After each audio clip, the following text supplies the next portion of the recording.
അറിയാം മാം പാനലിലൊക്കെ ഇരിക്കുമ്പോൾ നമുക്ക് എത്ര നല്ല അഡ്വൈസസ് ആണ് തരാറ്. നമുക്ക് ഹൗ ഷീ മോൾസസ്, ഏത് രീതിയിലാണ് റിസർച്ച് റിലേറ്റഡ് ആയിട്ടുള്ള ഐഡിയാസ് നമുക്ക് ഷെയർ ചെയ്യാറ് എന്നൊക്കെ, പ്രത്യേകിച്ച് HR ചെയ്യുന്ന ആൾക്കാർക്ക്. അപ്പൊ അതുകൊണ്ട് തന്നെ ഞങ്ങളുടെ ലെക്ചർ സീരീസിന്റെ 3rd സ്ലോട്ടിലേക്ക് മാമിനെ കിട്ടിയതിൽ വലിയ സന്തോഷമുണ്ട്. അപ്പൊ ഞാൻ ജസ്റ്റ് ഒരു ഇൻട്രോ മാത്രമേ പറയാനേ ഉദ്ദേശിക്കുന്നുള്ളൂ. ഞങ്ങളുടെ HODയും IQAC കോർഡിനേറ്ററും ആയിട്ടുള്ള രാജി മാമിനെ ഒഫീഷ്യലി ദേവി സൗമ്യജ മാമിനെ വെൽക്കം ചെയ്യാനായിട്ട് വിളിക്കുകയാണ്. ഓവർ ടു യു രാജി മാം, please. Okay, Asha. Respected resource person, Dr. Devi Saumeja, faculties of the department, teachers, research scholars from other colleges. As Asha said, this is our 3rd program relating to research methodology and right. And we have the eminent academic and resource person, Dr. Devi Saumeja, to a session on writing. It's my pleasure to introduce Devi Ma'am, the audience participants. Taken PhD in management from IIT Madras and MSc from University of Madras, Amrita School and Christ University, Bangalore. Now Devi Ma'am is working in CUSAT. She has published many papers in national and international journals and has attended various national and international conferences. So I have wholeheartedly welcomed Dr. Devi Ma'am program. I cordially welcome all the participants to the program. Over to you, ma'am. Yeah. Good evening. Hope I am audible. കേൾക്കാൻ പറ്റുന്നുണ്ടല്ലോ അല്ലേ?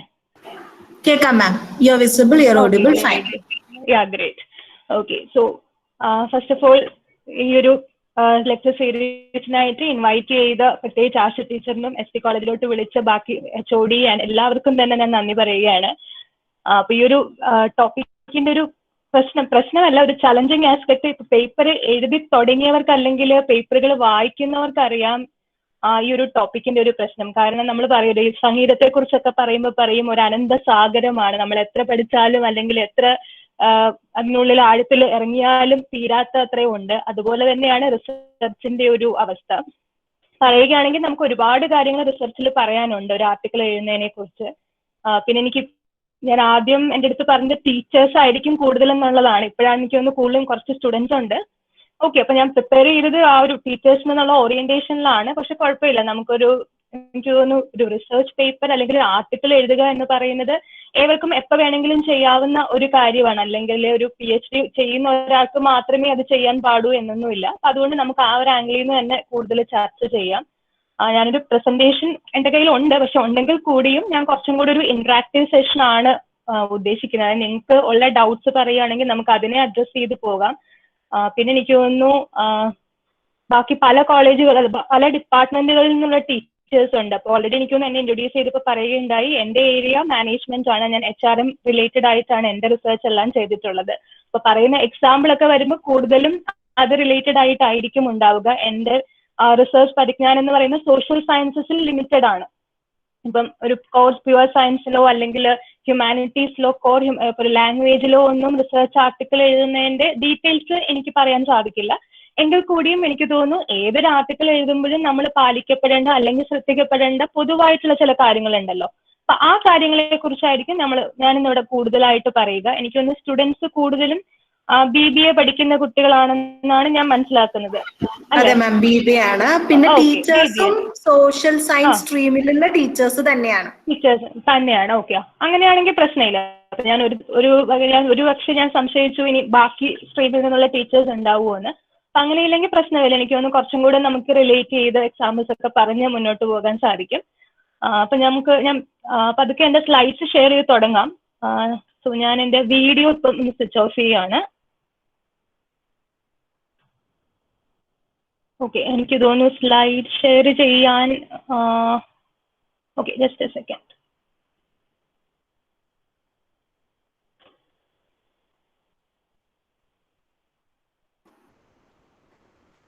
Okay, കാണാമല്ലോ അല്ലേ? കാണാം മാം, കാണാം. യാ, it's visible. Okay okay, ഞാൻ വളരെ simple ആയിട്ടുള്ള slides ആണ് ഉണ്ടാക്കിയിരിക്കുന്നത്. ഒരുപാട് ടെക്നിക്കലായിട്ടോ ഒന്നും പോയിട്ടില്ല. വളരെ സിമ്പിൾ ആയിട്ട് എല്ലാവർക്കും സംസാരിക്കാൻ മനസ്സിലാക്കാൻ പറ്റുന്ന രീതിയിൽ, റിലേറ്റ് ചെയ്യാൻ പറ്റുന്ന രീതിയിലാണ്. ഓക്കെ, ഇപ്പൊ നമ്മൾ ആദ്യം, എനിക്ക് തോന്നുന്നു നമ്മളിൽ ഒരു എസ്സേ എങ്കിലും എഴുതാത്ത ആരും ഉണ്ടാവില്ല. ഇപ്പൊ റിസർച്ച് പേപ്പർ ഒക്കെ വിട്, ഇപ്പൊ നിങ്ങൾ എല്ലാവരും ഒരു UG പഠിക്കുന്ന സ്റ്റുഡൻസ് ആണ് ഇവിടെ കൂടുതലുള്ളത്. അപ്പൊ നമ്മൾ ഒരു 10-15 വർഷം പഠിച്ചു വരുമ്പം നമ്മുടെ സ്കൂളിലോ കോളേജിലോ ഒക്കെ ഏതെങ്കിലും ഒക്കെ ഒരു സാഹചര്യത്തിൽ ഒരു എസ്സേ എങ്കിലും എഴുതാത്തവരായിട്ട് ആരും തന്നെ ഉണ്ടാവില്ല. ചിലരൊക്കെ വളരെ സീരിയസ് ആയി അത് എടുത്ത് എഴുതുന്നവരുണ്ട്, കോമ്പറ്റീഷൻസിൽ പങ്കെടുക്കുന്നവരുണ്ട്. ഇതൊന്നുമില്ലെങ്കിൽ കൂടിയും ഒരു എക്സാമിന്റെ ഭാഗമായിട്ട് എനിക്ക് തോന്നുന്നു നമ്മളെല്ലാം കമ്പൽസറി എഴുതിയിട്ടുള്ളതാണ് എസ്സേ. അതിപ്പോ നമ്മൾ മലയാളത്തിൽ എഴുതിയിട്ടുണ്ടാവും, ഇംഗ്ലീഷിൽ എഴുതിയിട്ടുണ്ടാവും, സോഷ്യൽ സ്റ്റഡീസിൽ എഴുതിയിട്ടുണ്ടാവും. അപ്പം ഒരു എസ്സേ എഴുതുക എന്ന് പറയുന്നത് നമുക്ക് ആർക്കും അപരിചിതമായിട്ടുള്ള ഒരു കാര്യമല്ല. പക്ഷെ ഏതൊരു ആർട്ടിക്കിളും എഴുതുന്നതിന് മുമ്പ് നമുക്കൊരു അസൈൻമെന്റ് എഴുതി വെക്കാൻ നേരത്തെ എനിക്ക് തോന്നുന്നു നിങ്ങൾക്ക് എല്ലാം ഉള്ളൊരു പ്രശ്നമായിരിക്കും ഒരു സ്റ്റാർട്ടിങ് ട്രബിൾ, അല്ലെ? ഇതെങ്ങനെയാ ഒന്ന് തുടങ്ങുക? നമുക്കറിയാം ഡെഡ് ലൈൻ ഉണ്ട്, ഇത് എഴുതി തുടങ്ങണം, വെക്കണം, നമ്മുടെ മനസ്സിലൊരു ചെറിയ ഐഡിയ ഒക്കെ കാണും. പക്ഷെ അതും കൂടെ ഫസ്റ്റ് ലൈൻ അങ്ങോട്ട് എഴുതി തുടങ്ങാൻ ഭയങ്കര പ്രയാസമാണ്. നമുക്ക് എവിടെ തുടങ്ങണം എന്നൊരു കൺഫ്യൂഷൻ എപ്പോഴും ഉണ്ടാവും. ഇതിൽ പറയുന്ന പോലെ തന്നെ പലപ്പോഴും നമ്മളൊരു സിസ്റ്റത്തിന്റെ ഒക്കെ മുമ്പിൽ ഇരുന്ന് അന്നേരമായിരിക്കും വേറെ പല ഡിസ്ട്രാക്ഷൻസും വരുന്നത്. ആദ്യം ഫേസ്ബുക്ക് നോക്കാം, അല്ലെങ്കിൽ ഇൻസ്റ്റാഗ്രാം നോക്കാം, അല്ലെങ്കിൽ യൂട്യൂബിൽ ഇത് കാണാം, എന്നിട്ട് ചെയ്യാമെന്ന് വിചാരിക്കും. അതങ്ങനെ നീണ്ട് നീണ്ട് പോവും. ഞാൻ അടുത്തത് പറയുന്നതിന് മുമ്പ് നിങ്ങൾക്ക് ഞാനൊരു ചെറിയ ഒരു എക്സസൈസ് പോലെ തരികയാണ്. നിങ്ങളെല്ലാവരും, ഞാനൊരു സൈറ്റിന്റെ പേര് ഇവിടെ ചാറ്റ് ബോക്സിൽ ഇടുന്നുണ്ട്, www.menti.com. ആ ഒരു ലിങ്കിൽ ക്ലിക്ക് ചെയ്യുക. അപ്പൊ നിങ്ങൾ ഒരു സൈറ്റിലോട്ട് പോകും. അതിൽ ചെന്നിട്ട് ഈ ഒരു കോഡ് അടിച്ചു കൊടുക്കുക, www.menti.com. അതിൽ ചെല്ലുമ്പോൾ നിങ്ങളോട് ഒരു കോഡ് ചോദിക്കും. നിങ്ങൾ അടിച്ചു കൊടുക്കേണ്ട കോഡാണ് ഞാൻ ഇവിടെ ചാറ്റ് ബോക്സിൽ ഇട്ടിരിക്കുന്നത്, 58661575. നിങ്ങൾക്ക് ചാറ്റ് വിൻഡോയിൽ കാണാമെന്ന് ഞാൻ വിശ്വസിക്കുന്നു.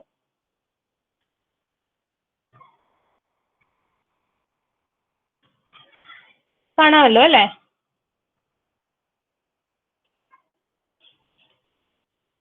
കാണാൻ പറ്റുന്നുണ്ട്. ഓക്കെ, അപ്പൊ ആ ഒരു ലിങ്ക് ക്ലിക്ക് ചെയ്യുക. അപ്പൊ നിങ്ങൾ ലിങ്കിൽ ചെല്ലുമ്പോൾ നിങ്ങൾക്ക് ഒരു പേജ് ഓപ്പൺ ആവും. അവിടെ നിങ്ങളുടെ അടുത്തൊരു കോഡ് ചോദിക്കും.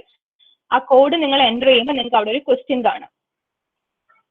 ആ ക്വസ്റ്റ്യൻ നിങ്ങൾക്ക് മനസ്സിൽ വരുന്ന എന്ത് ആൻസേഴ്സ് വേണമെങ്കിലും എഴുതാം. ആ ആൻസേഴ്സ് എനിക്ക് ഇവിടെ വിസിബിൾ ആവും. നിങ്ങൾ എഴുതി തുടങ്ങുമ്പോൾ എനിക്കത് അറിയാൻ പറ്റും നിങ്ങൾ എഴുതി തുടങ്ങിയോ ഇല്ലയോ എന്നുള്ളത്. സോ ഞാൻ ആ ഒരു സൈറ്റ് വേണമെങ്കിൽ ഷെയർ ചെയ്യാം, അപ്പൊ നിങ്ങൾക്കും കാണാമല്ലോ.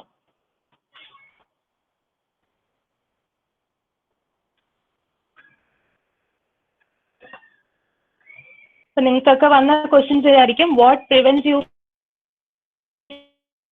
Research article. നിങ്ങളൊരു ആർട്ടിക്കിൾ എഴുതണമെന്ന് പലപ്പോഴും മനസ്സിൽ വിചാരിച്ചിട്ടുള്ളവരുണ്ടാവാം. അങ്ങനെ വരുമ്പോൾ എന്തുകൊണ്ടാണ് പക്ഷെ അത് അങ്ങ് എഴുതാത്തത്? നിങ്ങൾക്ക് പലപ്പോഴും നല്ല ഐഡിയാസ് ഒക്കെ മനസ്സിൽ വന്നിട്ടുണ്ടാവും, പക്ഷെ എന്തൊക്കെയോ കാരണങ്ങളുണ്ട് അത് എഴുതപ്പെടാതെ പോകാറുണ്ട്. അപ്പൊ ആ കാരണങ്ങളെ കുറിച്ചാണ് ഞാനിവിടെ ചോദിക്കുന്നത്. അപ്പൊ നിങ്ങൾക്ക് മനസ്സിൽ വരുന്ന എന്ത് ഉത്തരം വേണമെങ്കിലും ഇവിടെ എഴുതാം. ഓക്കെ, എനിക്ക് ഉത്തരം കിട്ടി തുടങ്ങിയിട്ടുണ്ട്. അപ്പൊ നിങ്ങൾക്ക് കാണാം ഈ സ്ക്രീനിൽ നിങ്ങൾ എഴുതുന്ന റെസ്പോൺസസ് ഇവിടെ വരുന്നുണ്ട്. First one, lack of awareness and support. Okay, അടുത്ത ആള് ലാക്ക് ഓഫ് ക്ലാരിറ്റി എന്ന് പറഞ്ഞ് വന്നിട്ടുണ്ട്. എനിക്ക് 38 പേരോളം ഉണ്ട്. അപ്പൊ നമുക്കൊരു എല്ലാവരും തന്നെ ഉത്തരം പറയുമെന്നാണ് ഞാൻ പ്രതീക്ഷിക്കുന്നത്. Lack of clarity. ബാക്കിയുള്ളവരും കൂടെ വേഗം വേഗം ഉത്തരം തരുവാണെങ്കിൽ നമുക്ക് അതിനെ ബേസ് ചെയ്ത് നമ്മുടെ ഡിസ്കഷൻ കൊണ്ടുപോകാം. Lack of proper knowledge. Okay, I think അത് ലാക്ക് ഓഫ് അവയർനെസ്, ക്ലാരിറ്റി എല്ലാം ബന്ധപ്പെട്ട കാര്യങ്ങൾ തന്നെയാണ്. Lack of correct information. Okay, again അതും നമ്മുടെ നോളജും ഒക്കെ ആയിട്ട് ബന്ധപ്പെട്ടതാണ്. How to start. ഓക്കെ, അത് നമ്മൾ ഡെഫിനറ്റ്ലി നമ്മളത് അഡ്രസ് ചെയ്യും, എങ്ങനെയാണ് അതിന്റെ starting point. Lakh of courage വളരെ കറക്റ്റ് ആണ്. പലപ്പോഴും നമ്മൾ വിചാരിക്കും ഞാനൊക്കെ എന്ത് എഴുതാനാണ്, ഞാനൊക്കെ എന്തെങ്കിലും എഴുതി ആരെങ്കിലും വായിക്കൂ, അതൊക്കെ ആരെങ്കിലും പബ്ലിഷ് ചെയ്യൂ. അപ്പൊ നമുക്ക് സ്വയം ഒരു കറേജ് ഇല്ലായ്മ, അതൊരു വളരെ വാലിഡ് ആയിട്ടുള്ള ഒരു പോയിന്റ് ആണ്. ഓക്കെ, എങ്ങനെ എഴുതണം എന്നറിയില്ല, എന്റെ മനസ്സിൽ ഐഡിയ ഉണ്ട്, പക്ഷെ അത് എങ്ങനെ എഴുതി തുടങ്ങണം എന്നറിയില്ല.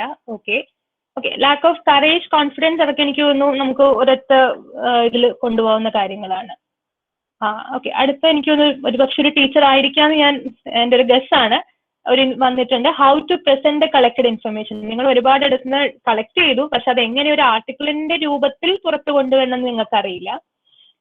ലാക്ക് ഓഫ് വൊക്കാബുലറി, എനിക്ക് തോന്നുന്നു ലാംഗ്വേജിന്റെ പ്രശ്നങ്ങൾ ശരിയാണ്. കാരണം നമ്മളുടെയൊക്കെ മദർ ടങ് മലയാളമാണ്. അപ്പം നമുക്ക് അത് ഇംഗ്ലീഷിലോട്ട് അത് നമ്മൾ പറഞ്ഞു വരുമ്പം എത്രത്തോളം നമുക്കത് ഫലപ്രദമായിട്ട് പറഞ്ഞ് ഫലിപ്പിക്കാൻ പറ്റുന്നുള്ള ഒരു കൺഫ്യൂഷൻ ശരിയാണ്. അത് വളരെ വാലിഡ് ആണ്. കാരണം എനിക്ക് തോന്നുന്നു നമ്മൾ പേപ്പർ റിസർച്ച് ആർട്ടിക്കിൾസ് ഒക്കെ ഇന്റർനാഷണൽ ജേർണൽസിൽ സബ്മിറ്റ് ചെയ്യുന്ന പലർക്കും അറിയാവുന്ന ഒരു കാര്യമായിരിക്കും. ഒരു റിവ്യൂ പ്രോസസ്സ് കഴിയുമ്പോൾ, അതായത് നമ്മൾ അയച്ചു കൊടുക്കുന്ന ആർട്ടിക്കിൾ വേറെ ആ മേഖലയിൽ അറിവുള്ള ആൾക്കാർ വായിച്ചു നോക്കി അവരുടെ ഫീഡ്ബാക്ക് തരും. ഈ പേപ്പർ നല്ലതാണോ ചീത്തയാണോ, നമ്മുടെ ജേർണലിൽ പബ്ലിഷ് ചെയ്യാമോ ഇല്ലയോ. അപ്പൊ അങ്ങനെയുള്ള പലപ്പോഴും ഇന്ത്യൻ ഓത്തേഴ്സിന് അല്ലെങ്കിൽ ഇംഗ്ലീഷ് മദർ ടങ് അല്ലാതെ വരുന്ന രാജ്യങ്ങളിൽ നിന്നുള്ള ഓത്തേഴ്സിന് കോമൺ ആയിട്ട് വരുന്ന ഒരു ഫീഡ്ബാക്ക് ആണ്, നിങ്ങളുടെ കണ്ടന്റ് ഒക്കെ കൊള്ളാം, ഐഡിയ ഒക്കെ കൊള്ളാം, പക്ഷെ ഭാഷ വളരെ മോശമാണ്. ഇത് ഇംഗ്ലീഷ് അറിയാവുന്ന, നന്നായിട്ട് ഇംഗ്ലീഷ് അറിയാവുന്ന ഒരാളെ കൊണ്ട് എഡിറ്റ് ചെയ്യിക്കണം, അല്ലെങ്കിൽ നേറ്റീവ് ഇംഗ്ലീഷ് സ്പീക്ക് ചെയ്യുന്ന ഒരാളെ കൊണ്ട് നിങ്ങൾ ഇത് പ്രൂഫ് റീഡ് ചെയ്യിക്കണം. വളരെ കോമൺ ആയിട്ട് വരുന്ന ഒരു ഫീഡ്ബാക്ക് ആണത്. ഓക്കെ, ഇനി ഇപ്പോഴും 14 പേരെ റെസ്പോണ്ട് ചെയ്തിട്ടുള്ളൂ. അപ്പം കുറച്ചുകൂടെ ആൾക്കാർ റെസ്പോണ്ട് ചെയ്യുന്നുള്ള ഒരു പ്രതീക്ഷയിൽ ഞാൻ നിൽക്കുകയാണ്. How to starting problem. Okay, എനിക്ക് ആരംഭിച്ച ഒരു അതാണ് ഒരു എങ്ങനെ ഇനീഷ്യൽ ഇനേഴ്ഷ്യ തന്നെയാണ് എല്ലാവരുടെയും പ്രധാന പ്രശ്നം. എങ്ങനെയൊന്ന് തുടങ്ങി കിട്ടും.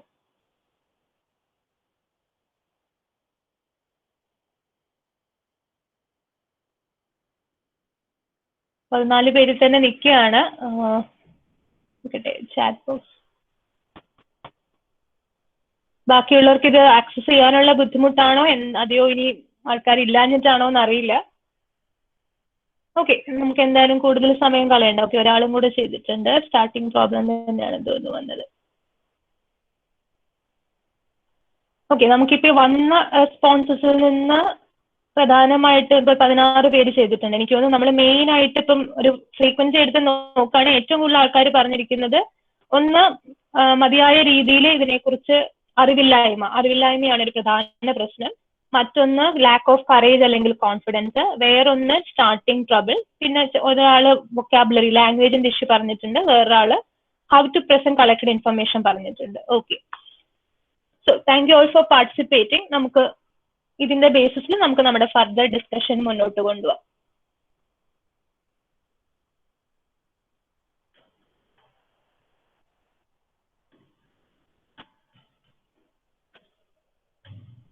ഓക്കെ, അപ്പൊ നിങ്ങൾക്ക് കുറെ അധികം കാര്യങ്ങളൊക്കെ പറഞ്ഞു. ഇവിടെ ഒരു കാർട്ടൂണിൽ പറയുന്നതാണ്, നമ്മൾ പലപ്പോഴും എഴുതാനിരിക്കുമ്പം എന്തുകൊണ്ട് എഴുതുന്നില്ല. പ്രധാനമായിട്ട് ഇതിൽ പറയുന്ന റീസൺസ് പാനിക്, നമ്മൾ ആകെ അങ്ങ് ടെൻഷൻ ആവും, ഫിയർ, എന്നെ കൊണ്ട് ചെയ്യാൻ പറ്റുമോ, insecurity, confusion, no motivation, hesitation. ഇതെല്ലാം തന്നെയാണ് പലപ്പോഴും നമ്മൾ എഴുതുന്നതിന് നമുക്ക് മുമ്പിൽ തടസ്സമായിട്ട് നിൽക്കുന്ന പ്രധാന കാര്യങ്ങൾ. നിങ്ങൾ ഏറെക്കുറെ എനിക്ക് തോന്നുന്നു നിങ്ങൾ അത് തന്നെ കറക്റ്റ് ആയിട്ട് ഐഡന്റിഫൈ ചെയ്തെടുത്തിട്ടുണ്ട്. കറക്റ്റ് വളരെ ടെക്നിക്കൽ ആയിട്ട് പറയുകയാണെങ്കിൽ ഒരു പേപ്പർ എഴുതുക എന്ന് പറയുന്നത് വളരെ സമയമെടുത്ത് ചെയ്യേണ്ട ഒരു കാര്യമാണ്. It's like a military operation. It takes discipline, foresight, research, strategy, and if done right ends in total victory. അതായത് വളരെ എന്താ പറയുക, പിയർ റിവ്യൂ ഒക്കെ ചെയ്യുന്ന വളരെ ഇന്റർനാഷണലി അക്സെപ്റ്റഡ് ആൻഡ് അക്ലെയിംഡ് ആയിട്ടുള്ള ജേർണൽസിൽ നിങ്ങളുടെ ആർട്ടിക്കിൾ പബ്ലിഷ് ചെയ്ത് വരണമെങ്കിൽ കുറച്ച് പ്ലാനിങ് ഒക്കെ വേണം. നിങ്ങൾ ഒരു ദിവസം ഒരു എന്തെങ്കിലും കുത്തിക്കുറിച്ചു, അത് പിറ്റേ ദിവസം അയച്ചു കൊടുത്തു, അതിന്റെ പിറ്റേ ദിവസം അത് പബ്ലിഷ് ചെയ്യുക എന്നുള്ളതൊന്നും ഒരിക്കലും നടക്കുന്ന കാര്യങ്ങളല്ല. നിങ്ങൾ വളരെ ശ്രദ്ധാപൂർവം ചെയ്യേണ്ട കാര്യങ്ങൾ തന്നെയാണ് ഒരു പ്രോപ്പർ പേപ്പർ റൈറ്റിംഗ് എന്ന് പറയുന്നത്. പക്ഷെ എങ്കിൽ കൂടിയും എനിക്ക് തോന്നുന്നു ഇന്നിപ്പോ നമ്മൾ അത്രയും പെർഫെക്റ്റ് റൈറ്റിംഗിലോട്ട് നോക്കേണ്ട ആവശ്യമില്ല. കാരണം പ്രത്യേകിച്ച് ഒരു സ്റ്റുഡൻസിനെയൊക്കെ സംബന്ധിച്ച് ഇപ്പോൾ ഒരു UG കഴിഞ്ഞ് PG ലെവലിലോട്ടൊക്കെ പോകുന്ന സ്റ്റുഡൻസിനെ സംബന്ധിച്ച് നിങ്ങൾ അങ്ങനെ ഒരുപാട് ഹൈ എൻഡ് ജേർണലിലൊന്നും പബ്ലിഷ് ചെയ്യുന്നതിനെ കുറിച്ച് വിഷമിക്കേണ്ട ആവശ്യമില്ല. നിങ്ങളെ സംബന്ധിച്ച് എനിക്ക് തോന്നുന്നു ഇതുവരെ എഴുതിയിട്ടില്ല, ഒരു പേപ്പർ പോലും എഴുതിയിട്ടില്ലാത്തവരെ സംബന്ധിച്ച് എഴുതി തുടങ്ങുക എന്നുള്ളത് തന്നെയാണ് ഏറ്റവും പ്രധാനപ്പെട്ട കാര്യം. നിങ്ങൾ ആ ഫസ്റ്റ് പേപ്പർ ഒന്ന് എഴുതി പബ്ലിഷ് ചെയ്ത് കിട്ടിയോ പിന്നുള്ള കാര്യങ്ങൾ കുറച്ചും കൂടി എളുപ്പമാണ്. അപ്പൊ അതുകൊണ്ട് ഞാൻ വലിയ ഹൈ എൻഡ് ജേർണൽസിൽ പബ്ലിഷ് ചെയ്യുന്ന ആ ഒരു രീതിയിലല്ല ഇപ്പൊ പറയാൻ പോകുന്നത്. ഒരു ചെറിയ ജേർണൽ, നിങ്ങളൊരു 3 പേജ് ആർട്ടിക്കിൾ എഴുതി, അല്ലെങ്കിൽ ഒരു 2000 വേർഡ്സ് അല്ലെങ്കിൽ 3000 വേർഡ്സ് ഒക്കെ ഉള്ള ഒരു ചെറിയ നിങ്ങളുടെ പ്രോജക്റ്റിന്റെ ഭാഗമായി BBAയുടെ ഭാഗമായിട്ട് ഫൈനൽ ഇയർ ഒരു പ്രോജക്റ്റ് ചെയ്യുന്നുണ്ട്. ആ പ്രോജക്റ്റ് നിങ്ങൾ നന്നായിട്ട് ചെയ്തു നിങ്ങളുടെ രീതിയിൽ. അതും നിങ്ങൾ എങ്ങനെ വേറൊരാൾക്ക് വായിച്ചാൽ മനസ്സിലാവുന്ന രീതിയിൽ ഒരു 2000 വേർഡ്സ് അല്ലെങ്കിൽ 3000 വേർഡ്സിൽ ചുരുക്കി, നിങ്ങൾ ചിലപ്പോൾ എഴുതിയ പ്രോജക്റ്റ് ഒരു 30-40 പേജൊക്കെ ഉണ്ടാവും. അത്രയൊന്നും ഇല്ലാതെ ഒരു 3-4 പേജിൽ നിങ്ങൾ ചെയ്ത വർക്ക് വളരെ സംക്ഷിപ്തമായിട്ട് നിങ്ങൾക്ക് എങ്ങനെ അവതരിപ്പിച്ച് അത് ഒരു കുറച്ച് ആളുകളെങ്കിലും വായിക്കുന്ന, ചിലപ്പം ഒരു കോളേജ് ലെവലിൽ ഉള്ള ഒരു ആർട്ടിക്കിൾ ആയിരിക്കാം, ഒരു മാഗസിൻ ആയിരിക്കാം, അല്ലെങ്കിൽ ഒരു യൂണിവേഴ്സിറ്റി ലെവലിലുള്ള ഒരു ജേർണൽ ആയിരിക്കാം, അവിടെയെങ്കിലും പബ്ലിഷ് ചെയ്യുക. നമ്മൾ ആ ഒരു രീതിയിൽ മാത്രം ഇതിനെ തുടക്കക്കാരെന്നുള്ള നിലയിൽ കണ്ടാൽ മതി. ആ ഒരു ഇതിലായിരിക്കും നമ്മൾ തുടങ്ങുക.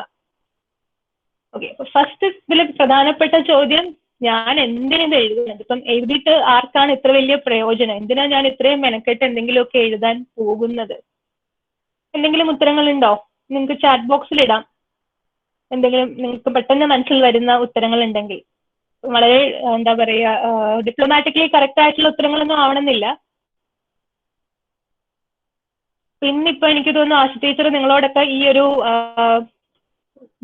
സീരീസിൽ നിങ്ങൾ അറ്റൻഡ് ചെയ്യണം എന്ന് പറഞ്ഞപ്പോൾ നിങ്ങൾ തന്നെ ചോദിച്ചിട്ടുണ്ടാവും, ഓക്കെ, റിസർച്ച് ആർട്ടിക്കിൾ റൈറ്റിംഗ്, ഇപ്പൊ ഞാൻ എന്തിനാ ഇത്ര കഷ്ടപ്പെട്ട് എഴുതാൻ പോകുന്നത്? ആർക്ക് വേണ്ടിയാണ് എഴുതുന്നത്? എന്തിനു വേണ്ടിയാണ് എഴുതുന്നത്? ആർക്കെങ്കിലും ഉത്തരങ്ങൾ പറയണമെങ്കിൽ നിങ്ങൾക്ക് ചാറ്റ് വിൻഡോ യൂസ് ചെയ്യാം. Okay, profile enrichment. Okay, profile enrichment usually faculty അല്ലെങ്കിൽ റിസർച്ച് ചെയ്യുന്നവരെ സംബന്ധിച്ച് കൂടുതൽ വിസിബിലിറ്റി കിട്ടുക എന്നൊരു ഫാക്ടർ ഉണ്ട്. Survival as A teacher. Okay, ideally speaking ഇതൊന്നും നമ്മൾ വളരെ എന്താ പറയുക ശരിയായ കാരണങ്ങളല്ല ഒരു പേപ്പർ എഴുതുന്നതിന്. പക്ഷെ നമുക്കറിയാം at the end of the day പലപ്പോഴും നമ്മൾ കമ്പൽഷന്റെ പുറത്താണ് പലപ്പോഴും കാര്യങ്ങൾ ചെയ്യുന്നത്. ഇപ്പൊ ഒരു PhD ചെയ്യുന്ന ഒരു വ്യക്തി ആവട്ടെ അല്ലെങ്കിൽ ഒരു ടീച്ചർ ആവട്ടെ, ഇത് പലപ്പോഴും ഒരു ജോലിയുടെ ഭാഗമാണ്, പ്രൊമോഷന്റെ ഭാഗമാണ്. നിങ്ങൾ ചെയ്യുന്ന വർക്ക് 4 ആൾ വായിച്ചാൽ മാത്രമേ നിങ്ങളെ കുറിച്ച് വേറുള്ളവർ അറിയുകയുള്ളൂ. അപ്പൊ അതുകൊണ്ട് നിങ്ങളത് ചെയ്യുന്നു. മറ്റെന്തെങ്കിലും റീസൺസ് തോന്നിയിട്ടുണ്ടോ? ഇതൊന്നും അല്ലാതെ, നിങ്ങളുടെ ഒരു കമ്പൽസറി റീസൺസ് അല്ലാതെ വേറെ എന്തിനും? ഇപ്പൊ ഒരു സ്റ്റുഡന്റിനെ സംബന്ധിച്ച് എന്തിന് ഒരു സ്റ്റുഡന്റ് എഴുതണം? Okay, social commitment definitely. നിങ്ങൾ ചെയ്യുന്ന വർക്ക് നിങ്ങൾ മാത്രം അറിഞ്ഞു നിന്നാൽ പോരല്ലോ, ചിലപ്പോൾ അതുകൊണ്ട് വേറെ ആർക്കെങ്കിലും ഒരു പ്രയോജനം ഉണ്ടായാലോ. അപ്പം 4 ആളെ നിങ്ങൾ ചെയ്ത വർക്ക് അത്രയ്ക്ക് നല്ലതാണെന്നുണ്ടെങ്കിൽ അത് മറ്റുള്ളവരെ അറിയിക്കുക എന്നൊരു ചുമതല നിങ്ങൾക്കുണ്ട്. സോഷ്യൽ റെസ്പോൺസിബിലിറ്റിയുടെ ഭാഗമാണ്. നിങ്ങൾ വളരെ നല്ലൊരു ജോലി വർക്കായിരിക്കും ചെയ്തിരിക്കുക, അത് നിങ്ങളുടെ വെറും ഒരു കോളേജ് റിപ്പോർട്ടിൽ ഒതുങ്ങിപ്പോയാൽ നഷ്ടം നിങ്ങൾക്ക് തന്നെയാണ്. നിങ്ങൾക്ക് മാത്രമല്ല സമൂഹത്തിനാണ് അതിന്റെ നഷ്ടം. അത് ഒഴിവാക്കാനായിട്ട് നിങ്ങൾക്ക് ഒരു സോഷ്യൽ കമ്മിറ്റ്മെന്റ് ഉണ്ട്. പിന്നെ ഡെഫിനറ്റ്ലി ഇപ്പം ഒരു PhD ചെയ്യുന്ന ഒരു വിദ്യാർത്ഥിയെ സംബന്ധിച്ചിടത്തോളം നമ്മൾ വർക്ക് ചെയ്യുന്ന ഏരിയയെ കുറിച്ച് കൂടുതൽ അറിയാൻ വേണ്ടി ഇൻഫർമേഷൻ ഷെയറിംഗ് ഡെഫിനറ്റ്ലി നമ്മൾ ഈ പറഞ്ഞ പോലെ ഒരു ടീച്ചിങ് അല്ലെങ്കിൽ ഒരു വിദ്യാർത്ഥിയുടെ ഒക്കെ ഒരു പ്രധാന ലക്ഷ്യം എന്ന് തന്നെ നമ്മൾ പറയുന്നത് ഇൻഫർമേഷൻ ഷെയറിംഗ് ആണ്. നമുക്ക് എന്തെങ്കിലും അറിയെങ്കിൽ അത് എല്ലാവർക്കും പറഞ്ഞു കൊടുക്കുക. ഇൻഫർമേഷൻ ഷെയറിംഗ് തന്നെയാണ് ഒരു പ്രധാനപ്പെട്ട ഒരു മോട്ടിവേഷൻ എന്ന് പറയുന്നത്. ഓക്കെ, അപ്പൊ നമുക്ക് നോക്കാം എന്താണ് സ്ലൈഡ്സിൽ ഞാൻ എഴുതിയിരിക്കുന്നതെന്ന്. നിങ്ങൾ പറഞ്ഞ ഉത്തരങ്ങൾ തന്നെയാണ്.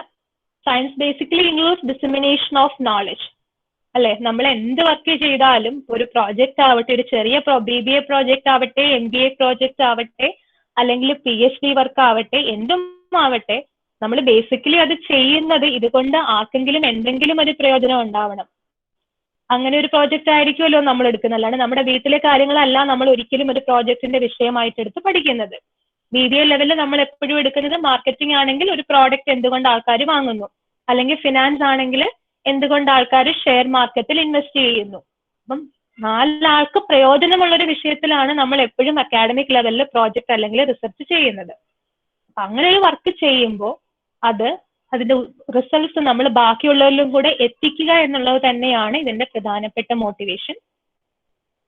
അപ്പൊ അത് തന്നെയാണ് പറഞ്ഞിരിക്കുന്നത്, to communicate to the community, to contribute to the advancement of knowledge. 4 ആൾക്ക് ഇത് കേൾക്കുമ്പോൾ നമ്മൾ ഓൾറെഡി പലപ്പോഴും അറിയാവുന്ന കാര്യങ്ങളാവാം, പക്ഷെ കൂടുതൽ കാര്യങ്ങളിൽ അത് എത്തിക്കുക എന്നുള്ളതാണ് നമ്മളൊരു പേപ്പർ എഴുതുന്നതിന്റെ പ്രധാനപ്പെട്ട ഉദ്ദേശം. പിന്നെ വൈ റൈറ്റ്, എന്തിനാണ് നമ്മൾ എഴുതുന്നത്? അതൊരു പ്രോഡക്റ്റിന്റെ റിസർച്ച് ആണ്. പിന്നെ വേറെ ചില കാരണങ്ങൾ കൂടിയുണ്ട്. നമ്മളൊരു പേപ്പർ എഴുതുമ്പോൾ നിങ്ങൾക്ക് കൂടുതൽ ആൾക്കാരിലോട്ട് എത്തിപ്പെടാൻ പറ്റുകയാണ്.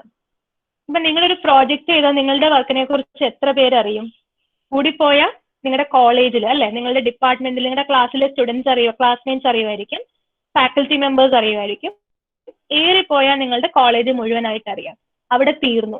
അതേസമയം നിങ്ങളൊരു ആർട്ടിക്കിൾ, ഇപ്പൊ നമുക്കറിയാം ഇന്നത്തെ കാലത്ത് നിങ്ങളൊരു ഒരു ബ്ലോഗ് എഴുതിയിട്ടാൽ പോലും അല്ലെ, നിങ്ങളൊരു ആർട്ടിക്കിൾ, നിങ്ങൾക്ക് സ്വന്തമായ ഒരു വെബ്സൈറ്റ് ഉള്ള പല കുട്ടികളും ഉണ്ടാവും. നിങ്ങളൊരു വെബ്സൈറ്റ് ഉണ്ടാക്കി അതിൽ നിങ്ങളുടെ ഒരു ചെറിയ 4 വരി കുറിച്ചിട്ട്, അല്ലെങ്കിൽ നിങ്ങൾ ഫേസ്ബുക്ക് പേജിൽ എന്തെങ്കിലും ഒരു പാരഗ്രാഫ് കുറിച്ചിട്ടാൽ പോലും ലോകം മുഴുവനുള്ള ആൾക്കാർ ഇപ്പൊ അത് വായിക്കുന്ന ഒരു സംവിധാനമുണ്ട്. പക്ഷെ നിങ്ങൾ എന്തെങ്കിലും എഴുതണം. നിങ്ങൾ എഴുതിയാൽ മാത്രമേ നിങ്ങളെ കുറിച്ച് ബാക്കിയുള്ളവർ അറിയുകയുള്ളൂ. നിങ്ങൾ യൂട്യൂബിൽ ഒരു വീഡിയോ പോസ്റ്റ് ചെയ്താൽ ഇത് ലോകത്തിലുള്ള ആർക്ക് വേണമെങ്കിലും നിങ്ങൾ പോസ്റ്റ് ചെയ്യുന്ന വീഡിയോസ് കാണാൻ സാധിക്കും അല്ലേ? അപ്പം അതേ ലോജിക്ക് തന്നെയാണ് നമ്മൾ പബ്ലിക്കേഷനിൽ നോക്കേണ്ടത്. നമ്മൾക്ക് ഒരു ഐഡിയ ഉണ്ടെങ്കിൽ നമ്മളത് എവിടെങ്കിലും ഒന്ന് പബ്ലിഷ് ചെയ്യുകയാണെങ്കിൽ ലോകത്തുള്ള എല്ലാവരിലോട്ടും അത് എത്തിപ്പെടാൻ എളുപ്പമാണ്. നിങ്ങൾക്ക് കുറച്ചും കൂടെ വലിയൊരു ഓഡിയൻസിനെ എളുപ്പത്തിൽ കിട്ടുകയാണ്. പിന്നെ നിങ്ങൾക്ക് ആ ഏരിയയിൽ വർക്ക് ചെയ്യുന്ന ആൾക്കാർ പെട്ടെന്ന് നിങ്ങൾക്ക് റീച്ച് ചെയ്യാൻ പറ്റും.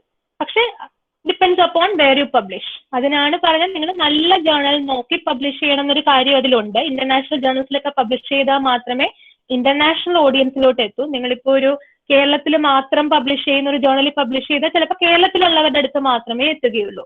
അത് ഡിപ്പെൻഡ്സ് അപ്പോൺ നിങ്ങളുടെ ഒരു ലെവൽ അനുസരിച്ചിരിക്കും. അതായത് നിങ്ങളൊരു UG സ്റ്റുഡന്റ് ആണോ, PG സ്റ്റുഡന്റ് ആണോ, PhD ആണോ, അധ്യാപികയാണോ എന്നൊക്കെയുള്ള അനുസരിച്ച് നിങ്ങൾക്ക് അത് നിങ്ങളെ സ്വയം പൊസിഷൻ ചെയ്യാം.